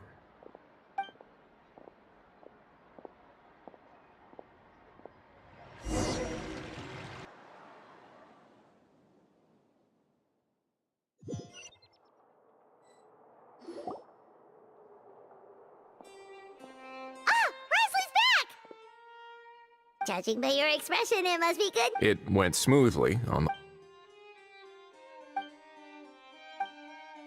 So basically, we hold off until our Patience will be... I get that. It's like hunting. Well, if he didn't need the money, on top of that, although he hasn't shown his... So, if you ask me, his every move is like a... Or... maybe he'll cut his losses and vanish into... At least Natlan will get the stolen relic back, so... In that case, let's hope his... Everyone, I have just briefed the Morishose Phantom on the situation. When that time comes, we will be relying on your... We'll be waiting for the good news.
Novelette sent someone to contact us this morning. That must mean there's been some progress. No time to waste. Let's head out.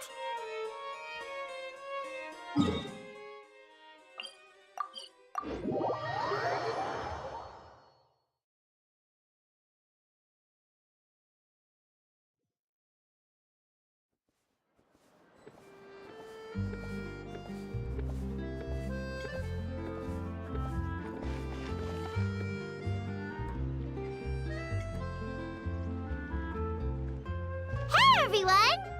We're not late, are we? No, you're just in time. Well rested, I trust? A great way to stay energetic, certainly. We received word from Mr. Argento yesterday. Confirmed it'll take place this afternoon.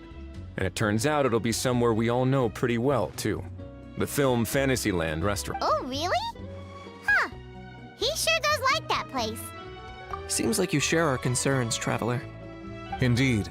Capturing someone in a crowded event venue will be much more challenging than in an open area. The criminal might try to blend it. In light of this, we've had to make additional preparations. As soon as we received the news yesterday, we began coordinating with the Marechaussee Phantom and the Special Security and Surveillance Patrol. We'll be deploying lots of undercover agents on site. If things go south, the safety of the civilians will be our top priority. Of course, fingers crossed, everything will go without it. I noticed a bunch of familiar faces from the previous case, like Captain Chevrolet of the Special Patrol. We'll trust your instincts, then.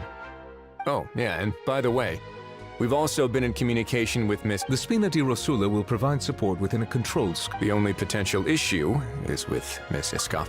It would be easy if it were that... All right, no more jokes. Miss Escoffier has... But, well, I have a feeling things might not go quite as smoothly as she hopes. To be honest, we shouldn't have dragged you into this in the first place, and it's caused you quite enough trouble already. The Fontanian authorities should... But still, I'm guessing you'd like to see how it... Well then, feel free to head down to the scene, but just stay alert and play it by ear. I'll do my best to ensure that things don't escalate to that point. Of course.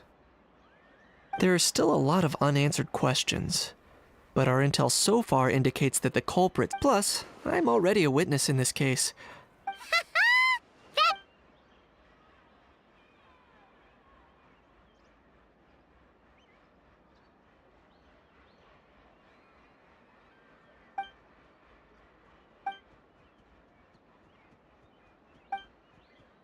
Well, that's enough of the small talk. The operation's scheduled for the afternoon. If we're quick enough, we'll even have time for a few cups of tea. Oh, and let's grab something to eat too. And rooting for you. It's a very important... All right, I'll head over to the venue now. Ahal's been harping on for days now about this event-exclusive... See you in a bit. I look forward to hearing how it all goes.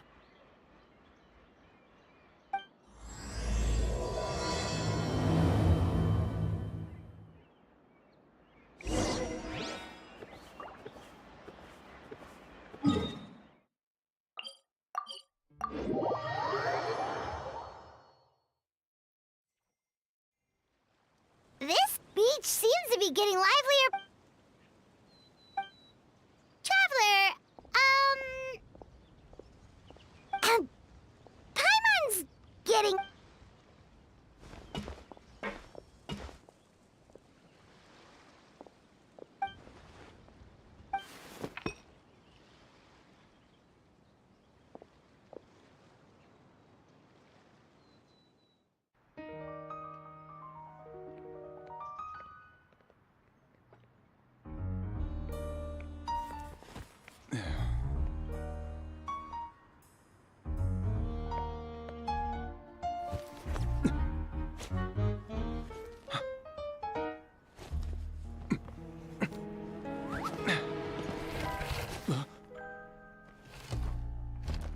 Your friend thought you might be thirsty. Won't you stay and drink it?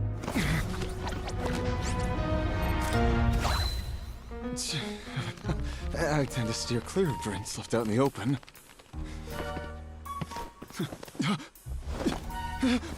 You're surrounded. Give up and come with... You lousy swine! Stop right there! Oh, look! A surprise performance! Wow! How lucky we are! Quick, take a photo! After him!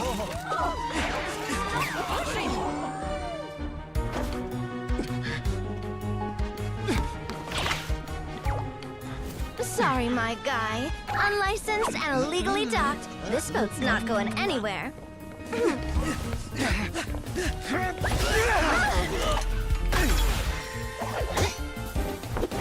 Quick! Don't let him get away! Stun for Be careful! Amazing! Lowly worm! No one flies higher than the almighty Dragon Lord! Who's stealing my fun? Ah, you again! You're driving me crazy! Oh, wow,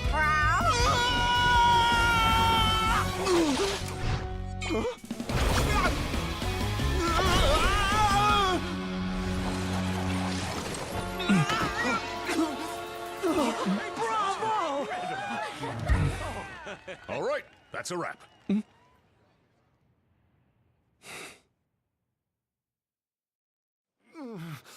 Unbelievable! You can't just drag someone around like that! Such blatant disregard for human life! I'm gonna sue the living daylights out of you! Will you now?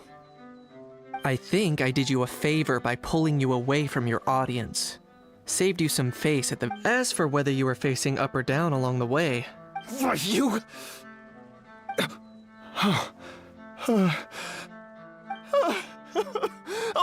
All right, I admit it. I was in the wrong. Oh, of course I know the difference between right and wrong, but I had no choice. I desperately needed the money. I was an expert on ancient relics. Not only did I have a successful career, but a happy family too. But my son, I never imagined he'd turn out this way. Fell in with the wrong crowd and ended up once he fell into debt, he had creditors regularly coming over to threaten and intimidate him. Oh, my son is about the same age as you are. If only he could have turned out more like you. That's the only reason I needed the money. Please, believe me. You... Please, kid, I'm begging you. Help me. I see you're from Natland too. That makes us... I still have a chance to help my son straighten himself out. But only if I get back. And isn't standing together and fighting... Our fate is in your hands, young man. Please, have a heart. Something wrong, Kanich? Gone sup? I don't believe a word. Wriothesley had you just about figured out. A gambler? Me? Nonsense! I told you, it's my son! First of all, are you really from Natlan? You've been keeping tabs on the gun's whereabouts this whole time. You should have recognized at least one familiar face by now. On top of that, the way you threatened to sue me? Huh? What kind of logic is that? I can explain. I actually grew up in... I don't... How? Here's your chance. Shut someone else up for once. The moment I've eat this scumbag! Being a compulsive liar is one of the hallmarks of a die-hard gambler. I bet you're just a Fontanian pretending to be from Natlan. Even if you have any friends or family... Of course, I might be wrong, but does that matter? I'm just here to arrest you. If you're looking for an advocate or a Besides, prying the truth out of you is exactly what your beloved...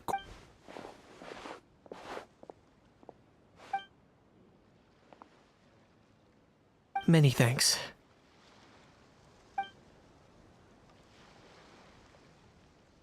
And me? What about me?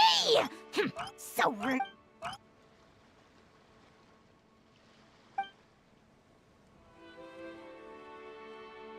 Hey, what do you mean? Hold it right there! Don't worry. I'm fine.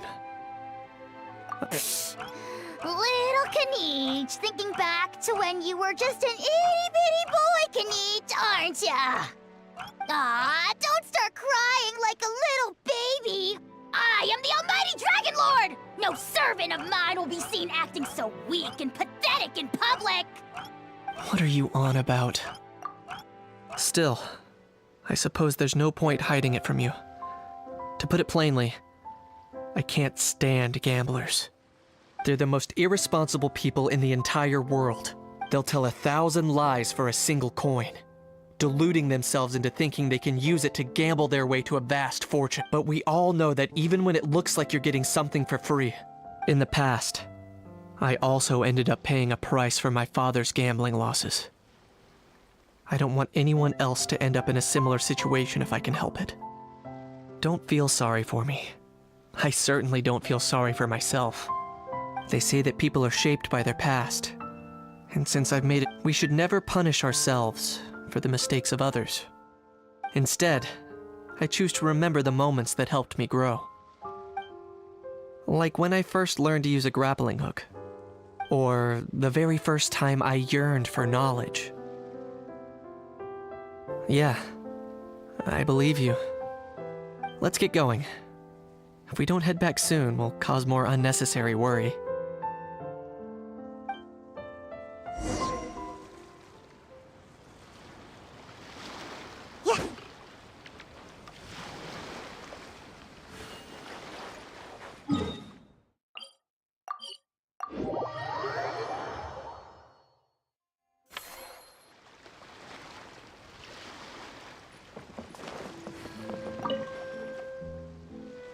Traveler, Kanichi, you're back! We just saw Chevro's taking the criminal away! She looked pretty pleased with herself. So after so much running in circles, turns out he had no fight in him, huh? Guess running away was the only trick up his sleeve. Oh, also, Risley said to let you know that he's already left. He went to report back to the Palais Mermonia. Apparently, the Mari show say Phantom's preparing to carry out an in-depth investigation into illegal gambling activities. Sounds like they'll have their hands full. Anyway, that's for the Palais to worry about, not really our concern.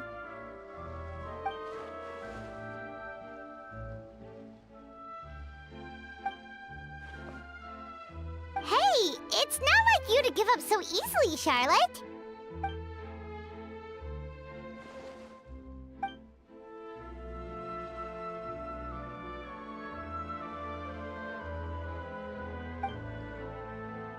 Make sure you pick the best shots of Paimon. Oh, already gone. Hope she heard that. Yeah, you're right. But what took you all so long to get here? Did something happen?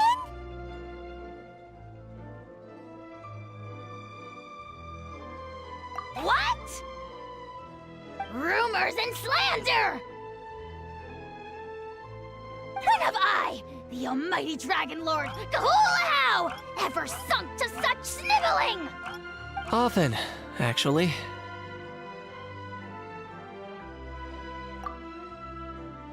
To be honest, I haven't decided yet. At the moment, I've got nothing urgent to get back for. And, in any case, plus, that gun's still a key piece of evidence. I'll probably have to wait until the case is closed before I can return it to Nat. So, I guess I'll be sticking around.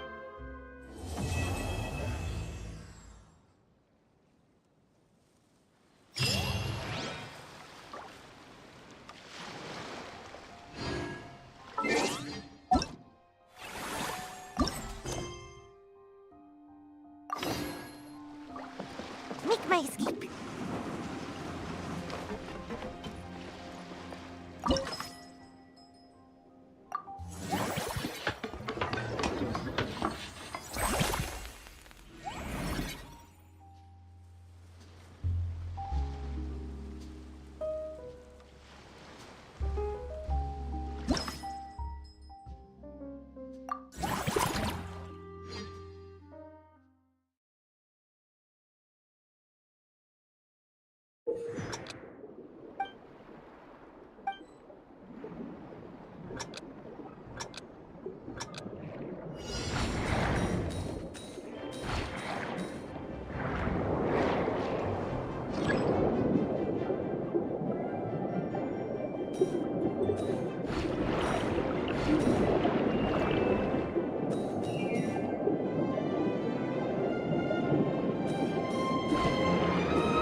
Both of you seem even more excited than before.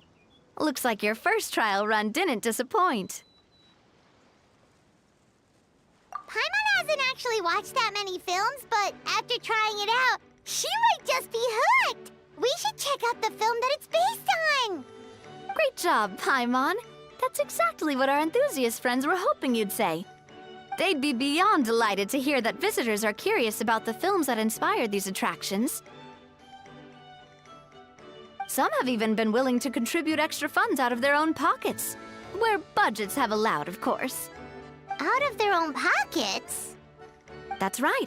While the Spina di Rosula covers the cost of basic booth materials and rental fees, many fans have personally funded promotional materials and related merchandise. The cost of the booth itself isn't their main expense. Some of them have already started designing spin-off products inspired by film characters. Take our official mascot, Surintendant Chevalmoran, for instance. She won second place in the last most popular character poll for the comic film category, and was even dubbed the pinnacle of round, bouncy cuteness. Many people have expressed interest in designing cushions based on her image, using the highest quality fabrics and hiring the most skilled artisans to mass produce them. These cushions will officially go on sale at the next convention alongside lots of similar products. Sounds irresistible, right? Plus, as Surintendant Chevalmoran's guardian and official image rights agent, Farina will receive 60% of the sales revenue. After all, the fans are doing this voluntarily, not for profit, but to promote Surintendant Chevalmoran's adorable image. The more Mora ends up in Farina's purse, the better Surintendant Chevalmoran's meals will be. And who wouldn't be happy to hear that? Oh, Paimon likes the sound of that. Everyone working hard for something they all love without worrying about profit. Still, we can't just ignore Mora completely. Whether it's fan creations or official commercial projects, some level of financial balance is still necessary. The same logic applies to the Chevalmoran Film Fantasyland taken as a whole. Once we finish the standardized strategy guides, our attractions can officially be open to the public. But we can't take personal charge of the ticketing process. There's plenty of work to do at the various booths, and the park itself is a work in progress. We'll need to assign dedicated employees to maintain and manage each attraction. There's a recruitment section on the park's bulletin board. We've received many applications, and each candidate has their strengths. Our job is to match the best candidates to each attraction based on their overall performance. Once assigned, the staff will keep the attractions running, ensuring a continuous revenue stream. Wait, so we've suddenly gone from being playtesters to heads of human resources? That's definitely a first for us.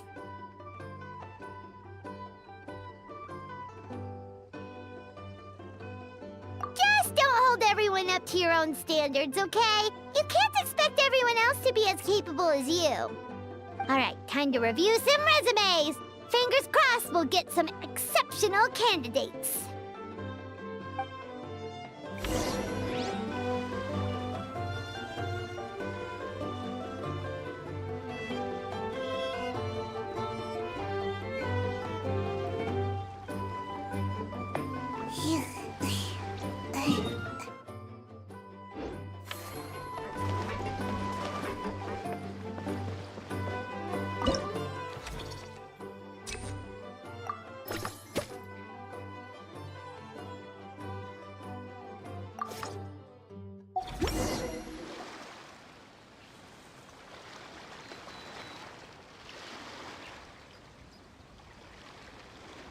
Looks like this particular employee is really getting into their role.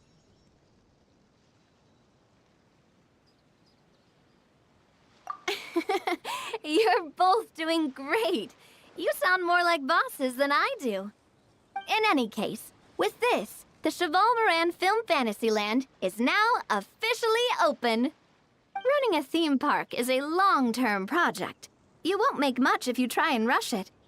We're just about done with our current work setup, so let's take a short break and wait for this cycle's revenue report to come in.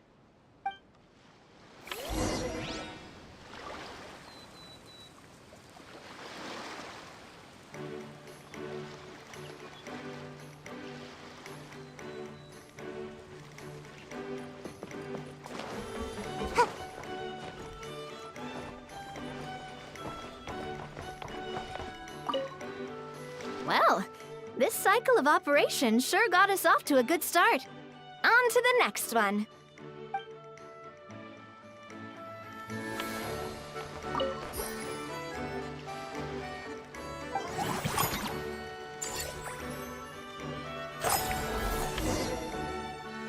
Well, the numbers might not look that impressive, but given that we're just getting the ball rolling, I'd say that wasn't a bad start. Building on this momentum, we must consider rolling out more unique business strategies during the next cycle. To draw in the crowds, I've invited one of Fontaine's very own celebrity chefs, my good friend Escoffier. She'll be performing right here in the amusement park's restaurant. On that note, let's go catch up with her. So, is the restaurant part of our business strategy too? There are so many layers to this operation.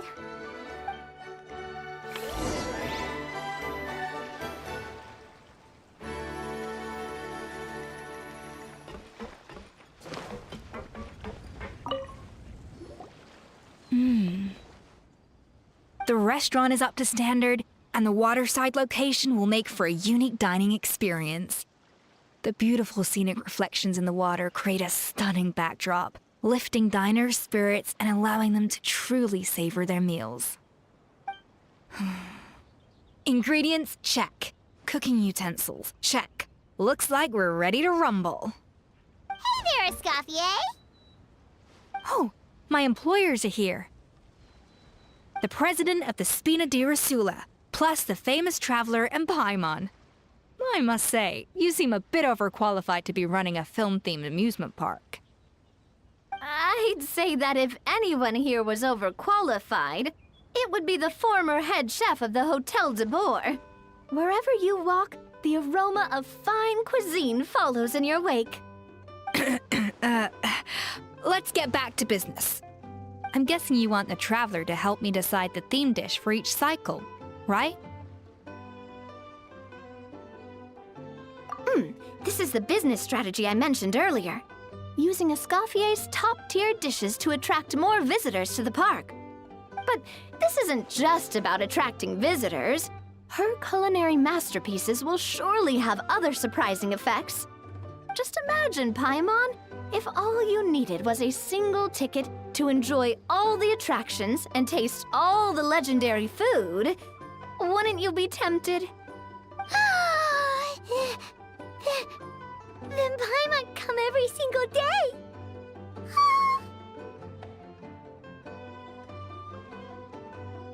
Now, here's the twist. To get the most out of this strategy, the menu can't be made public.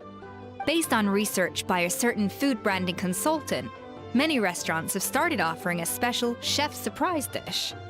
So give me some inspiration every few business cycles, and I'll just... Now then, give me your hand.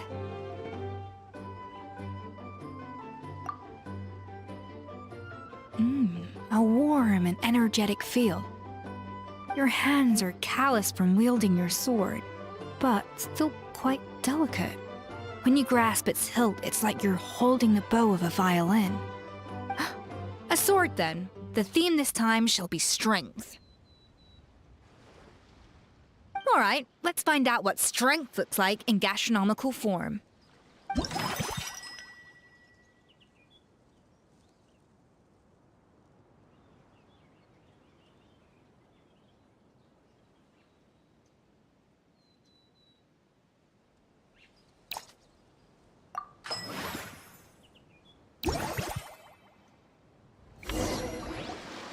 I've refined the sauce for these barbecue ribs. It's a richer flavor than the classic version, but not at all greasy. The mint extract in the seasoning leaves a refreshing aftertaste, perfect for indulging yourself after a fun-filled day. But if you ask me, I'd say the artisans need these more than the guests. The artisans? As I'm sure you've noticed, this park isn't quite finished. A serving of these barbecue ribs should help the artisans replenish their strength much more quickly. As their bosses, you have an obligation to provide meals for them. So why not invite them to dine here? Who knows, the morale boost might even improve their productivity. Oh, if I recall correctly, You once served up some special fish and chips for the porters over at the Fleuve Cendra. For several days after, the workers were all incredibly efficient. They'd finish 8 hours of work in just 5. And then, because they clocked out early, they'd come back completely refreshed the next day. Then there's no time to lose. Go invite the artisans over while these ribs are still hot. I'll prepare some side dishes and desserts too. That's a great idea! You really live up to your reputation, Escoffier! Looks like these themed dishes are gonna make a huge difference after all. We'll have to make sure we check in with you regularly. The artisans are pumped and ready to roll thanks to that themed dish. And perfect timing, too. Let's take this chance to take the facilities of our eclectic escapades to the next level.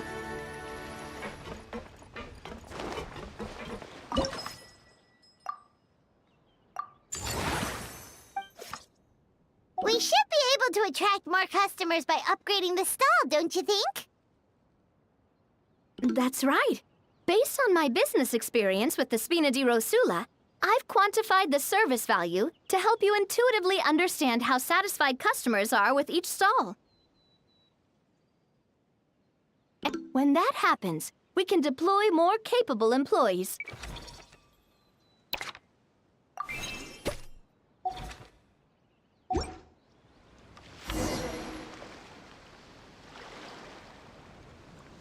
Whew.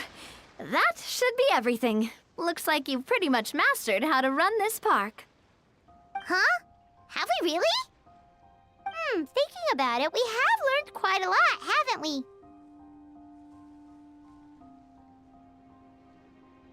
Oh, not at all. I wouldn't say I taught you much. Your intuition's been guiding the way mostly. I imagine long-term operations sounded like a scary prospect the first time I mentioned it, huh? But don't let that scare you. Just break things down into smaller steps and tackle them one at a time. Even if you're not a genius or naturally gifted, you'll get it done in the end. Whoa, seeing her own progress has really got Paimon fired up! Actually, she's gonna jot your words of encouragement right down. From here on out, we'll be running the Cheval Moran Film Fantasyland together. Let's make it a big success!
Make my escape.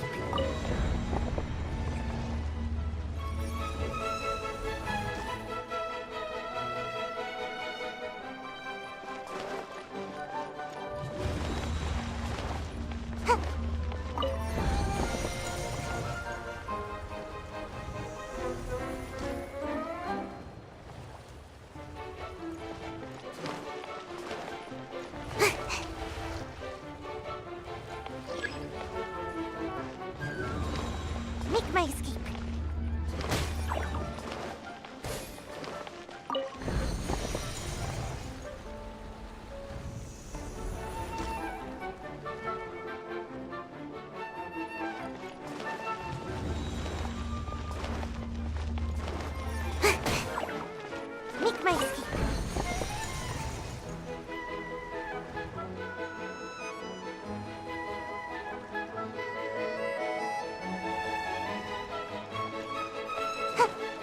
for my escape.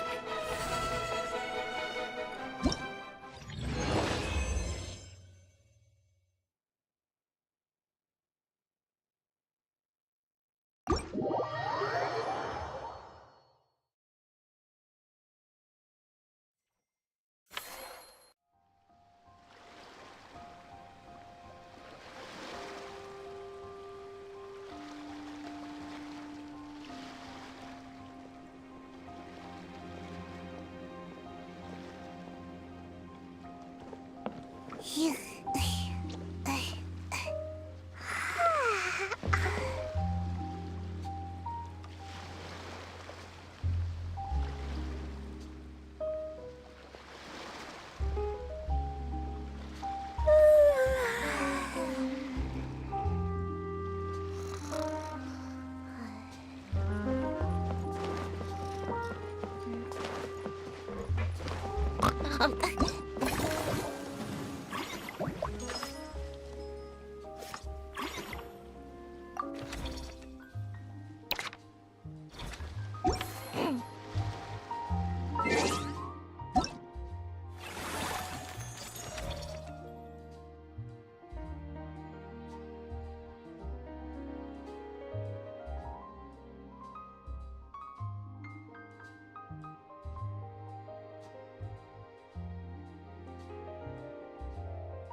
that? Oh, I guess I shouldn't be too surprised. Mrs. Coffier already told me when I saw you just now. Technically speaking, the Chevalmer isn't it the idea that everyone. But wait a sec. Well, not long ago, Mrs. Coff, in her letter, she meant after talking it through with my parent. Now that I'm done with the restaurant's ingredient or. The thought of enjoying fresh fruit, but with this many customers. Huh? There's an attraction over there called Movie Masterpieces, right? Some of those films have even been adapted into great. So you're not. Back in the Collective of Plenty, I'd just set up a sign with the fruit. When closing time came around, I'd wait. To be fair, that does sound not Fontanian custom. Plus, if you just. In that case, but I'll need to buy some. I promised to bring back some Fontaine. Oh, and I also wanted to. We might not. In that case, I.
Hello, boss? Wait a sec. Why does he... Nothing like that. She mentioned the parts that connect the... It all sounds so... And if it does, if you're interested, you'll be able to smash the records without even breaking... You can always try the equipment. Weight training's forever.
Your encouragement leaves...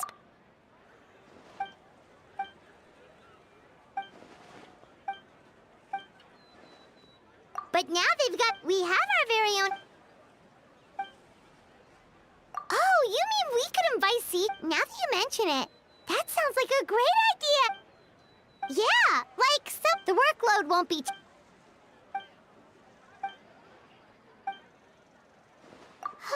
With Sidrina...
I see the value in my own work, but I...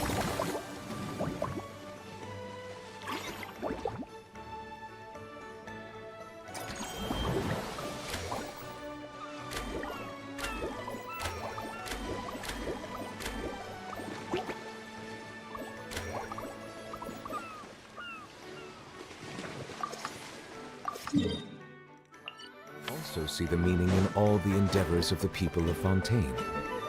I believe I will...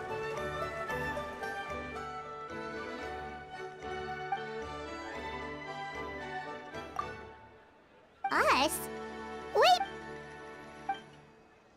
All of them? That's...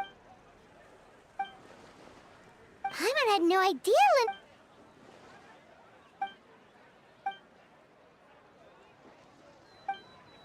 Well, that's a side of Linny we've never... Don't even think...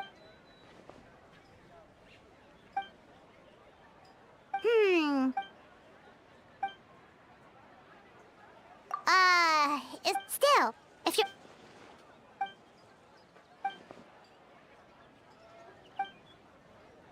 Great idea! If we can get Linny on board...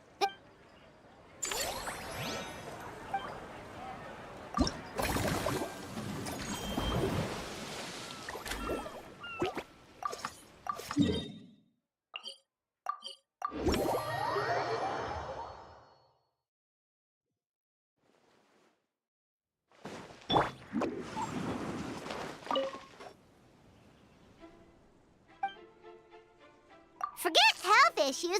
Wait, head nurse, please don't go. One of the inmates has become... He ended up giving himself food.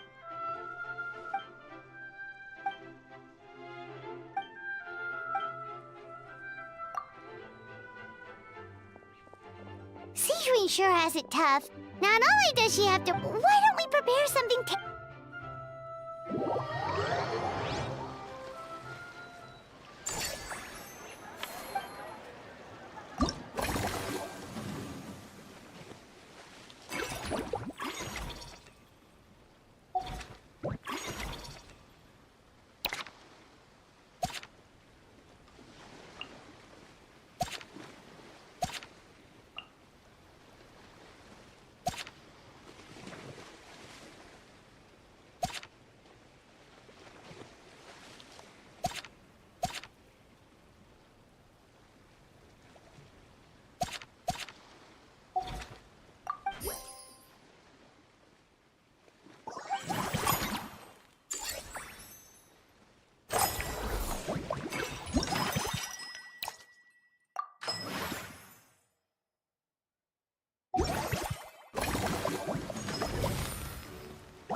Surely I should be due a growth spurt by now.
Dragons are beautiful creatures.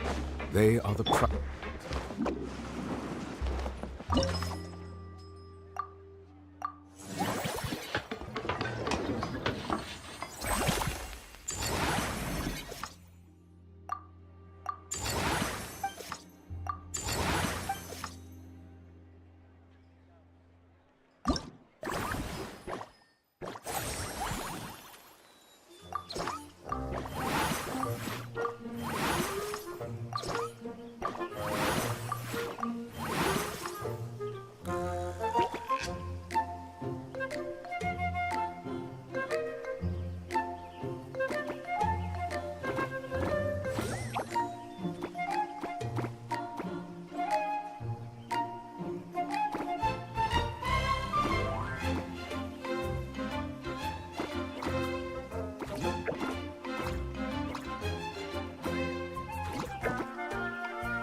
Surely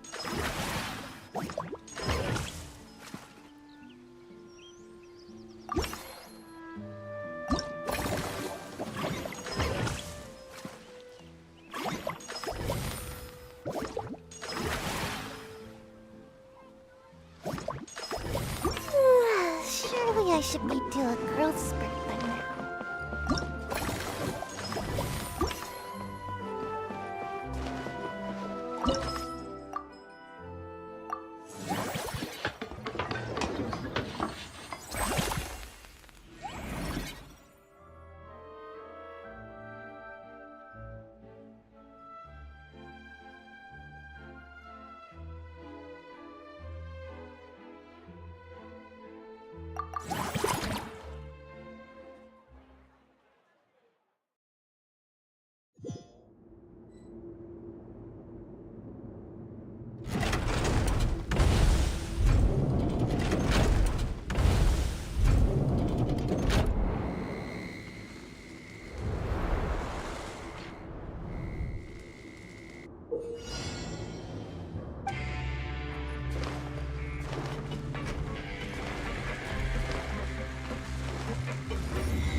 Make my escape.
Make my escape.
Make my escape.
All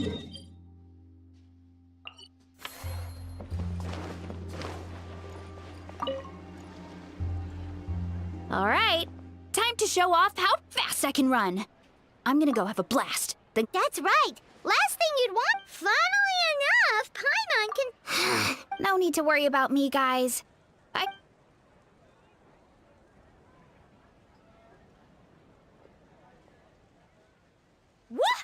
How was it? Did you get through all the levels? It was amazing! Not only did I get a super... I'll focus on doing business this time round, but... Yep. You know what? We should... That would be great. Anyway...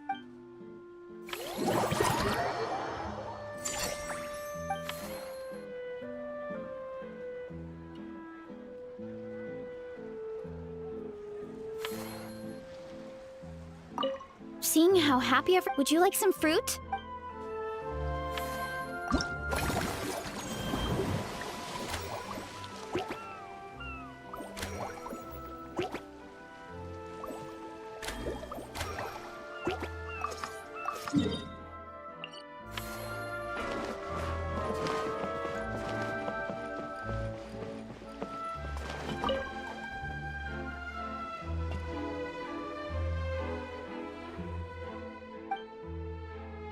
And here's a special snack too.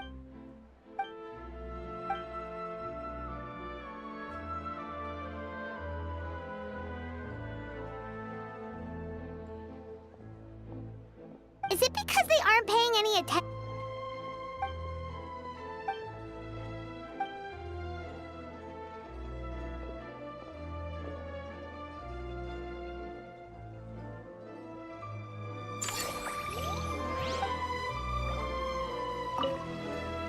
Our popularity is steadily rising, and our attraction. I love the whole feel of the place.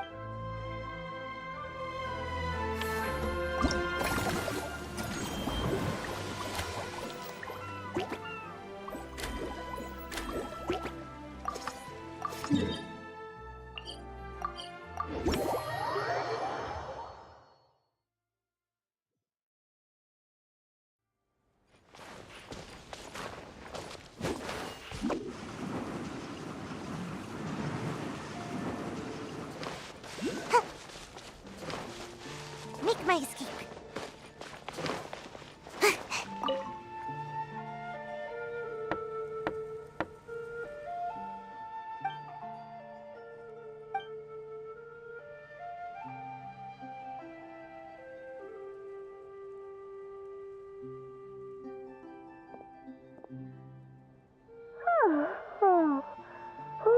Delighted to hear that you've been in. I just need. That's right, Lenny. A change of pace. Wait. In that case, Cal, just give me. Sounds good!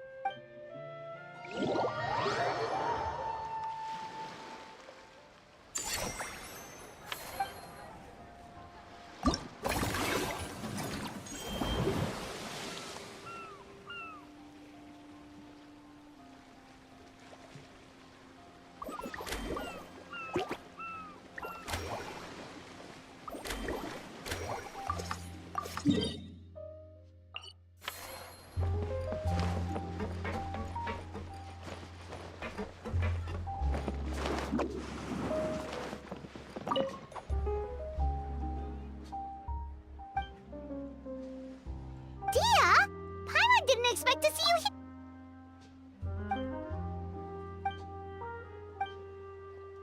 Guess that's not scenery most Fontanians see. Wait, aren't fight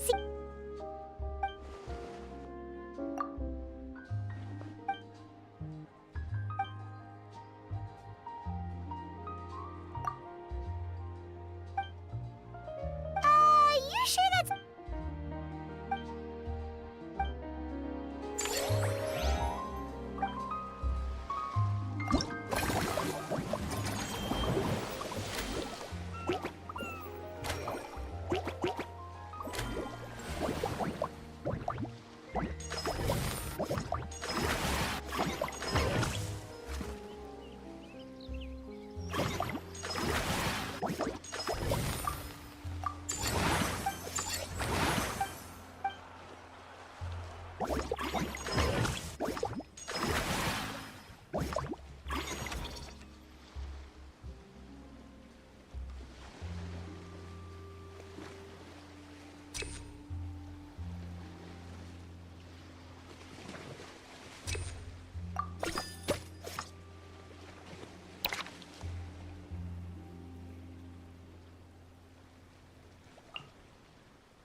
Thanks for inviting.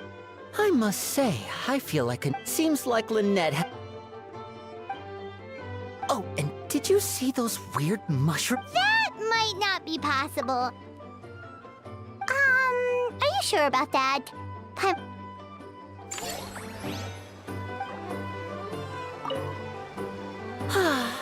I feel the other two attractions were great.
They both. But how come you seem so familiar with this bar when it's your friend?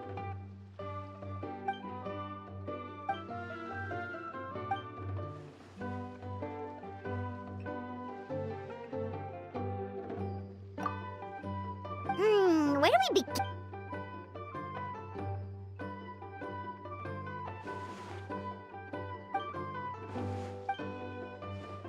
Huh? So we could be. That actually makes a lot of sense. Who knows? Maybe we'll find jobs where.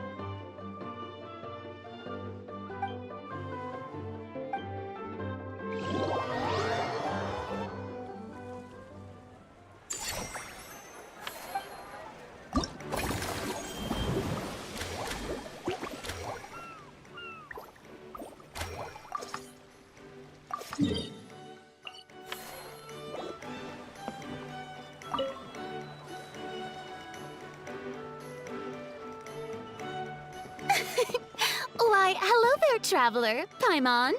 I sensed your enthusiasm from a mile off. You were so bright, I could have taken you for an opera singer in full falsetto. Farina, you're finally here! Thank you, thank you. I am just as thrilled to be here as you are to have me. More seriously, I'm not the star this time. That's you two, alongside all the creators sharing their passion for film with the world. Honestly, when I was first asked to approve the plans, I thought this would just be a small event. I never imagined that the Cheval Moran Film Fantasyland would expand to this scale so quickly. Yeah, thinking back to when we first arrived, it really has all come together in no time. At this rate, who knows? Someday it could become as iconic as the Fontanalia Film Festival itself. And we have the two of you to credit for much of that. I've suggested to several renowned directors that we award you the title Pioneers of the Film Industry. In contrast to the Farina Award, which is more of a public honor, this title is a mark of true recognition from within the industry itself, a reflection of both outstanding achievement and hard work.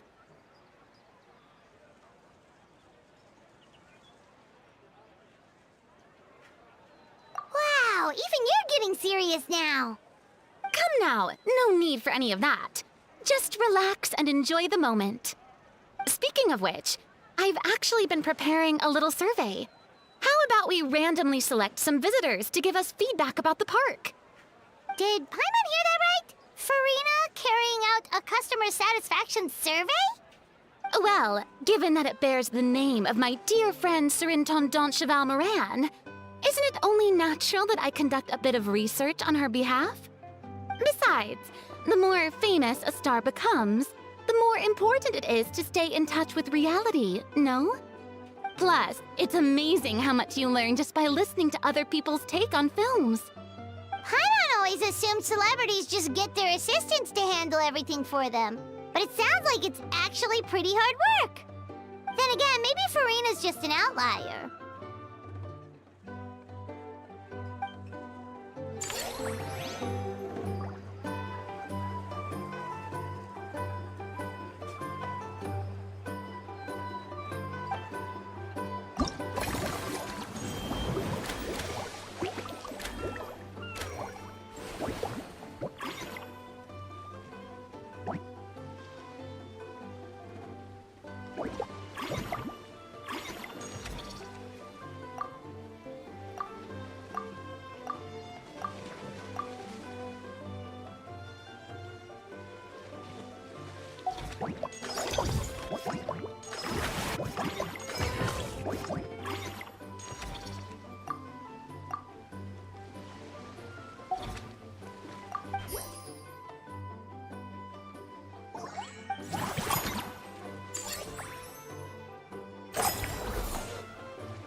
Make my escape.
You're so quick, Dia!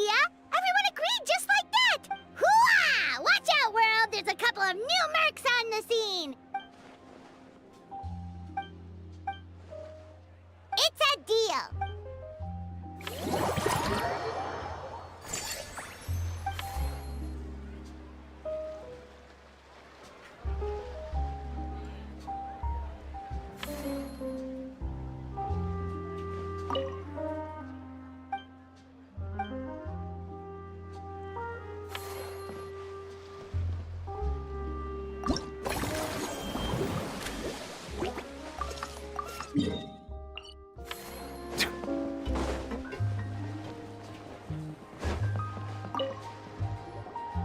There we are, all set to go.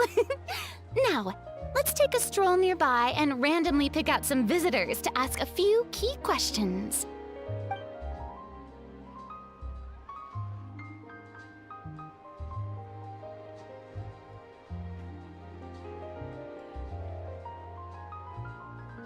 These suggestions are surprisingly detailed. Choosing film prototypes, recreating the scene cutting process, budget management for costumes, makeup, and set design? Oh, Paimon's head is spinning. Why is everyone so professional? Also, nearly every single person we spoke to said they wanted to see Lady Farina perform. Your popularity is off the charts!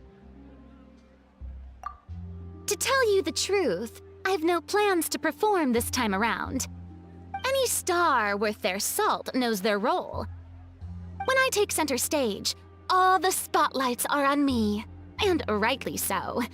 But as a guest, I should step back and let others shine. So instead of performing myself, I'd prefer to support you from behind the scenes. Perhaps as a consultant for one of your attractions, for instance? Hey, that's right! Movie masterpieces is all about film expertise. There really would be no better candidate than you! Oh, wonderful! Then I shall give this role my very heart and soul. Once I've had a moment to prepare, we can meet up for a slice of gâteau from my pâtissière suprême before we get started.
Simply exquisite. As amazing as ever. Escoffier, have you ever considered starring in your own film? I can see it now. Val's en cuisine. A riveting tale about the art of extreme cooking. I'm sure it would be a hit. As it happens, I'm already doing something similar. A brand consultant has been filming my training sessions with students and incorporating them into films about Fontanian cuisine. Oh, no. No. A documentary won't do. I'm talking about something with a bit more drama. Your experiences as a chef could be turned into a scintillating story. In fact, I'll even write it myself. Before you finalize it, please let me review the culinary terms, especially when it comes to how ingredients are handled, the timings and the quantities. Great! It's settled then. And actually, I think I'd like to bring in the Traveler and Paimon as directors. Something tells me that the three of you working together would really get the creative sparks flying. We could create something truly magical here. No problem. That said, now that we've been granted Director Farina's approval, we'll really have to step up our game. Excellent. I believe in you both. The gâteau was sublime as ever, Escoffier. Now, about time we got to work. I'll start drafting the script on the side, while serving as the consultant for movie masterpieces. Wish me luck!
I should have just stayed in bed today.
Now that things have reached this point, we should add A pinch of salt? a dash of pepper, actually. Brilliant. Huh? You two aren't talking about a new dessert menu by any chance, are you? Not desserts. No, we're talking about the script. Oh, my dear partner, photographer, rookie director. Our creativity must keep up with the overflowing enthusiasm of our fans. There's no room for dull scripts on my stage. Plot twists should strike the audience like a cloud of pepper, leaving them sneezing in surprise. Achoo! The same logic applies in catering. I once heard Miss Emily mention that pepper could be used in perfumes. Perhaps I could find a way to make it work in desserts too. A peppery kick to complement the delicate sweetness of cream, perhaps. Wow, the two of them seem to be working together so well! Paimon's struggling to imagine what a pepper cake would taste like, though.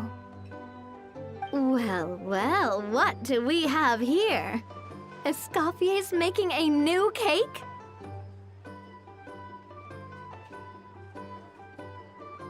Oh, how exciting! When it's ready, do let me know. I love to try it. Is it just Paimon, or does it seem like everyone's even more enthusiastic now that they've finished their work? Why shouldn't they be? When your hard work pays off, that's when you should celebrate. It's like a batch of fresh macarons. You should never let fear of sweetness stop you from adding all the filling you please. After all, if there's ever a time to pile on the sugar, it's when you're making macarons. Pile on the sugar! Pile on the sugar! And why are we piling on the sugar? Lepine Pauline, you're here! Is it ready? Of course! It all went according to plan. Huh? Were you off on some kind of important task? I was indeed. Please accept this.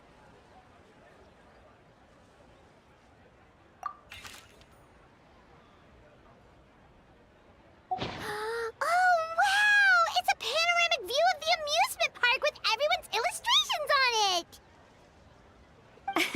Since the film Fantasyland has been such a success, we decided to create a unique souvenir to remember it by. We built this park together brick by brick, so we decided we'd all contribute to drawing this map together too. To be fair, it was mostly thanks to Miss Lepine Pauline. She's our expert when it comes to drawing after all. But we all did our best to leave our own marks too. That's right! And on top of that, traveler, I'm offering you a most special privilege. You get to add a mustache to my portrait!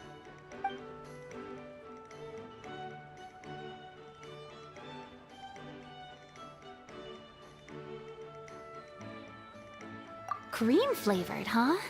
Very traditional, but also very delicious. You have my approval.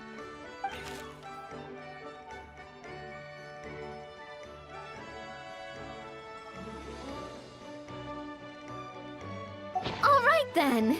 Now that you're the proud owner of this commemorative map, you can draw as many different flavored mustaches on it as you like. Sounds like a pretty tasty map. We'll look after it well. Great! Your satisfaction is our #1 priority. Everything's all in order. Now it's time to relax.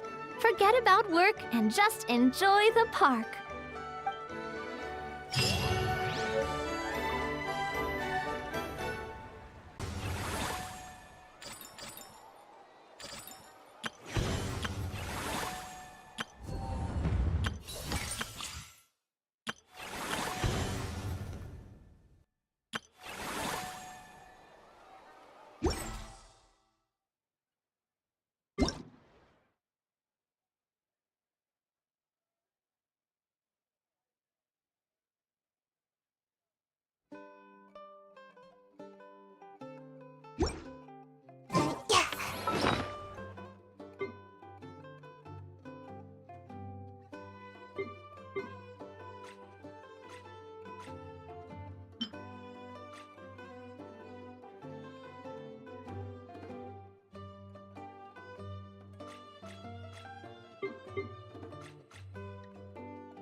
Wind strike!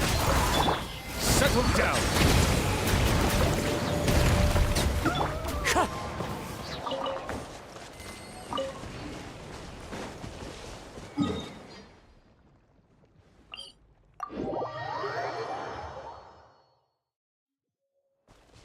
Time to go.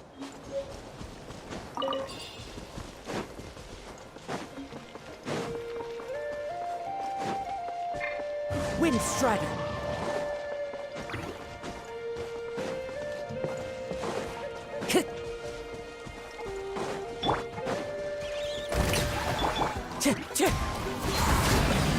As one with wind and cloud. Let the mighty be humble.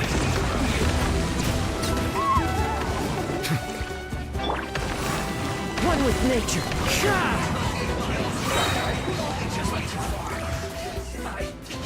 Miscalculated. Time to go.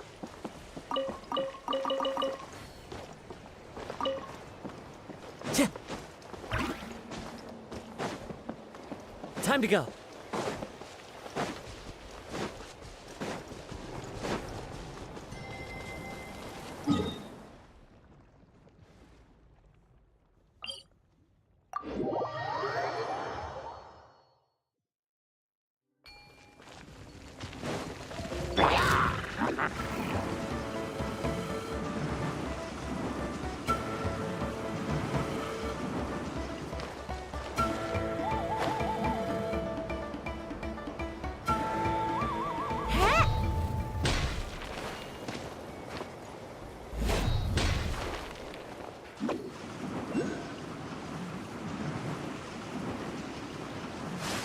Can't catch me!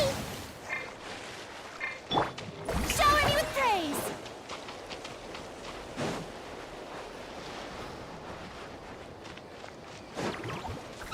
Let's hope you'll bless. Finish this next time.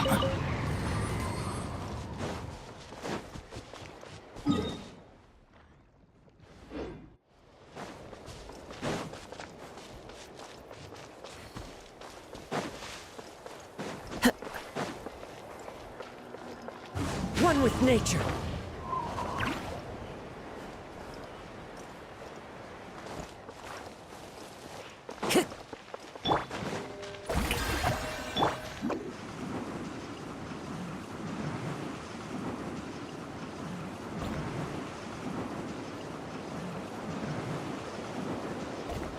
I'm out of here!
This scenery is wonderful.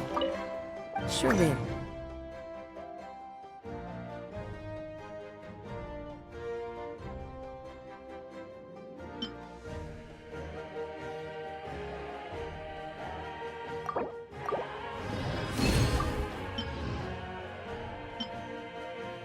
to convince anyone to become a...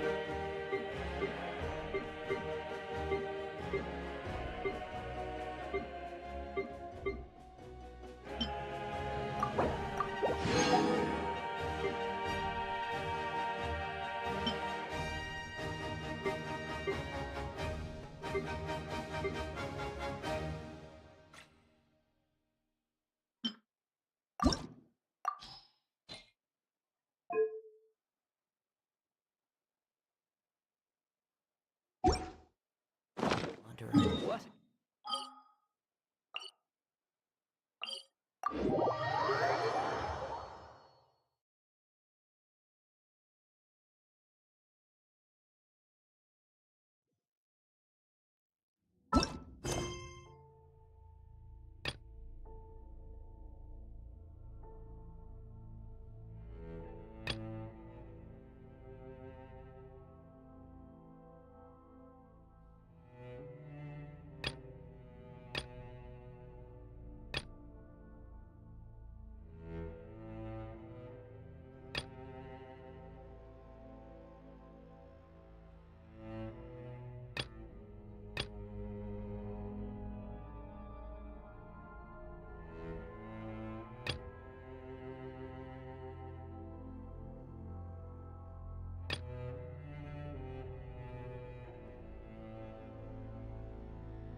Strider.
Shower me with praise! Let the world come on! Fallen leaves adorn my...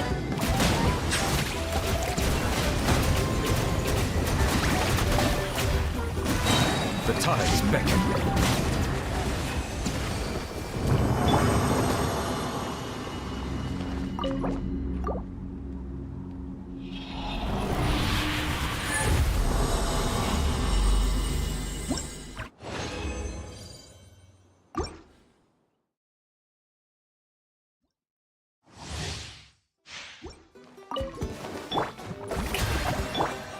into the wind. Clouds high.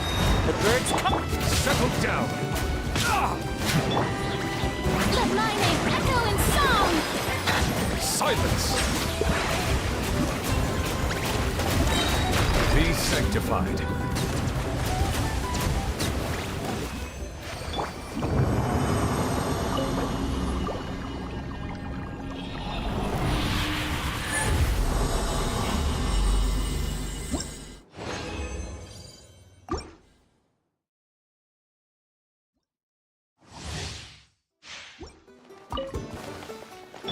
Strike a pose! Settle down.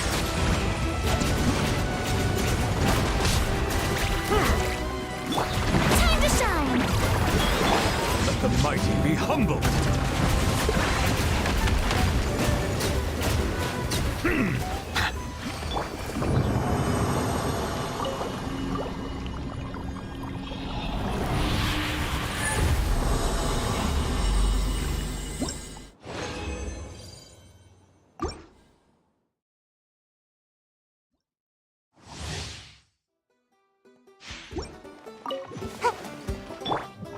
Yoo-hoo! Falling leaves. Adorn my night. Bow your head. The tides beckon. Let my name echo in song! How dare you!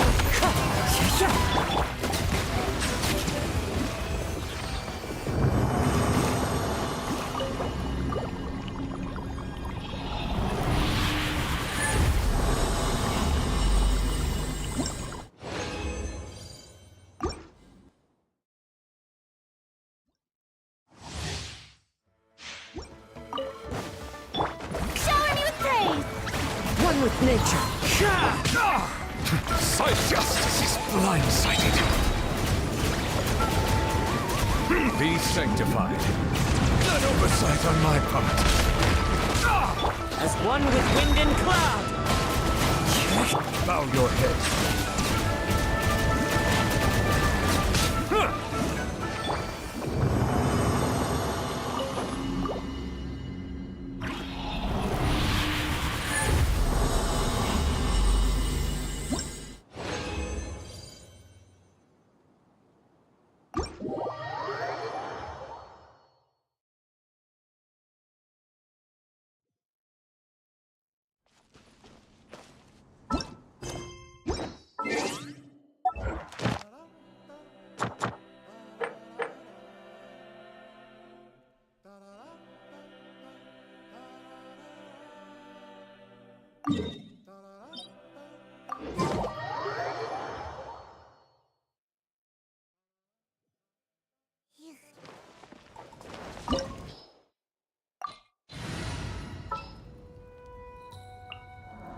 A walk would be nice.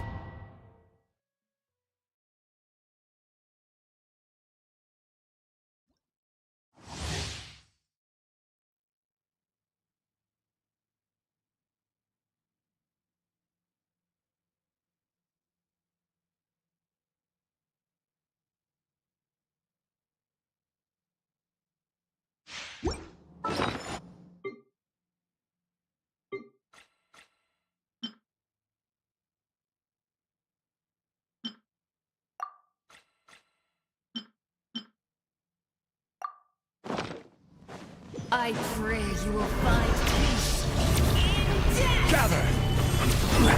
Time to shine! So many regrets. A prelude to Natlan's future!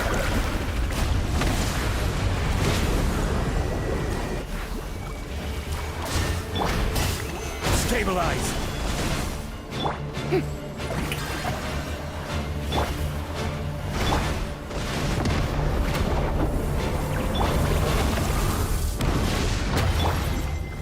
Gather!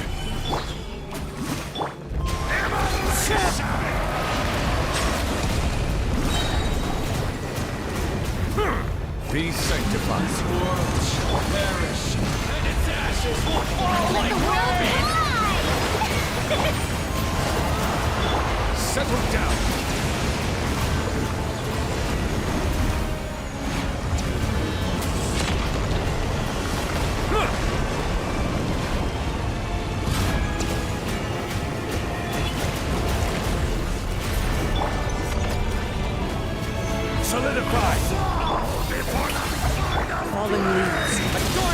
tight! Bow your head.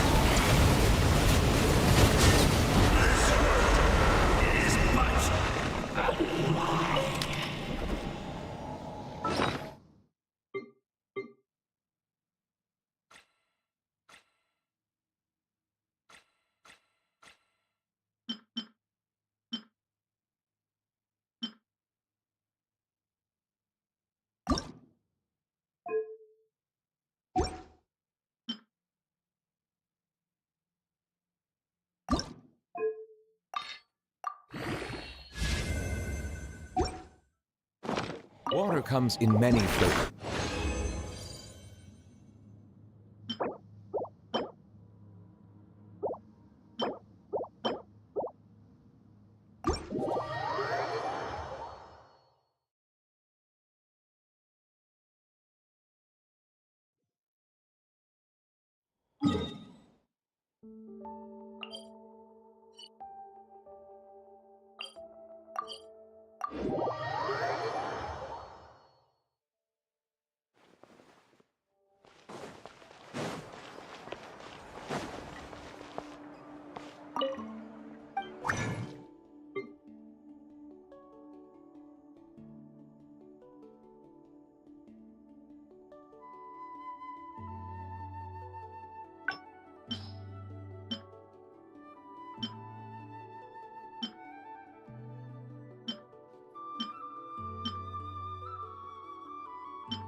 Afraid? Gather! Or do you not even have the courage to be afraid? Is it my turn now? The tides With beckon. these rising flames! Now that's more like it. With the fall of darkness, destruction shall rise. Have a taste of purgatory.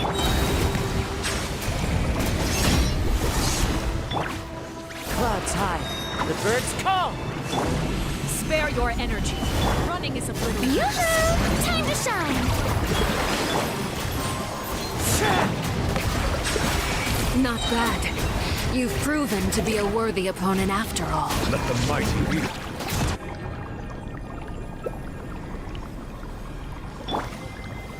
Solidify! I will have order! Kindness has been seared away. Shower me with this! My blade is all that remains.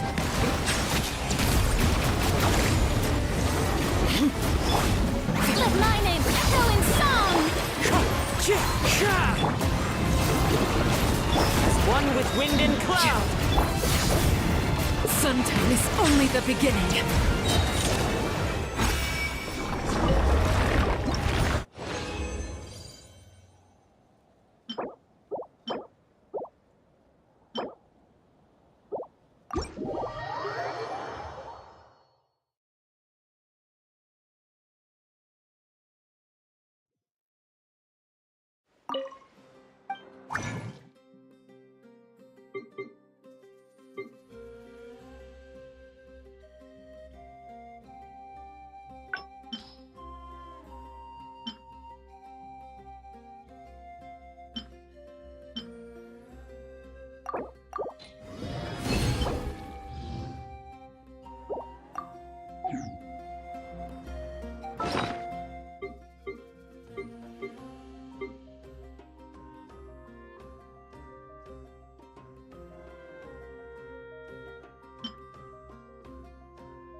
Melusines are beautiful creatures. They Ad Astra. friendly and cause the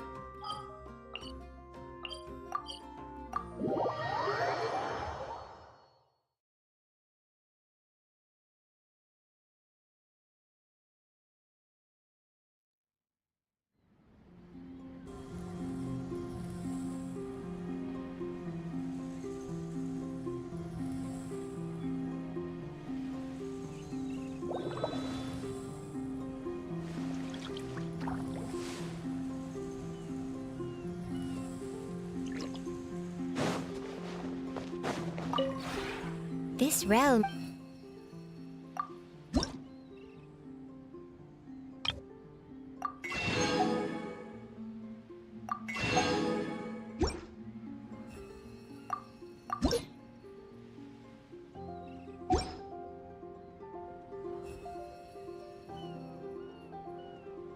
If you ever...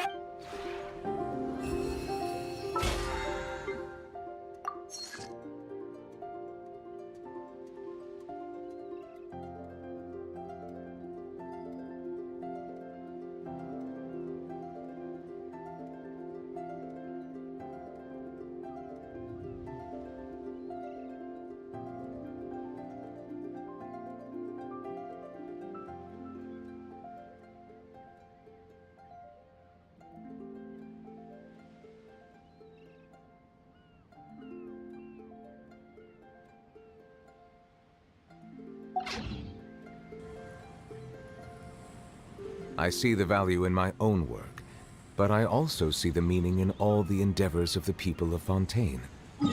I believe I will continue to take pride in fulfilling my duties.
Drat.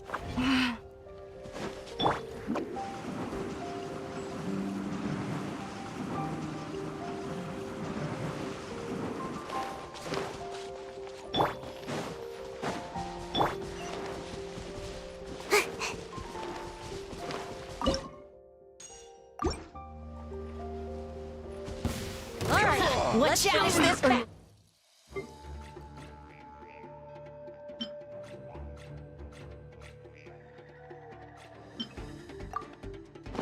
Singed.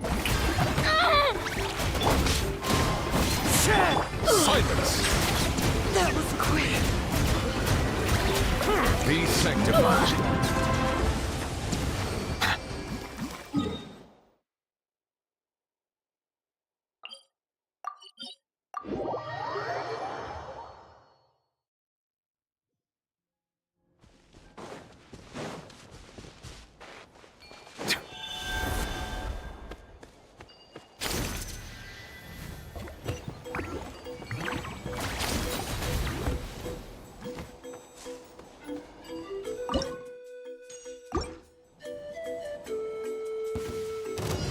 Pay your dues.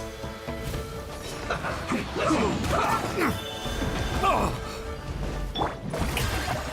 the world collide!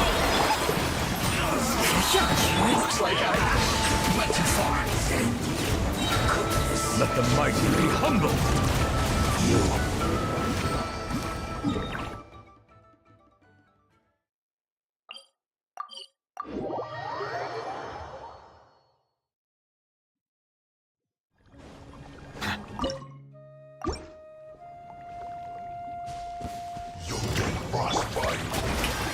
Let my name echo in song!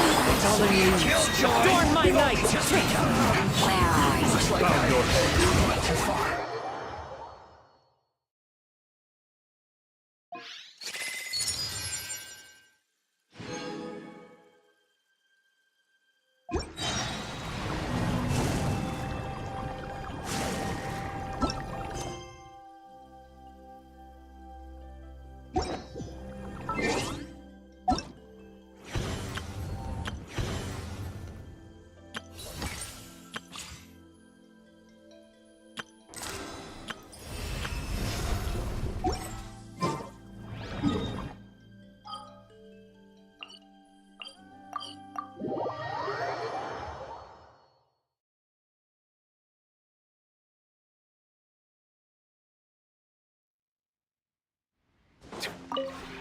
This realm is...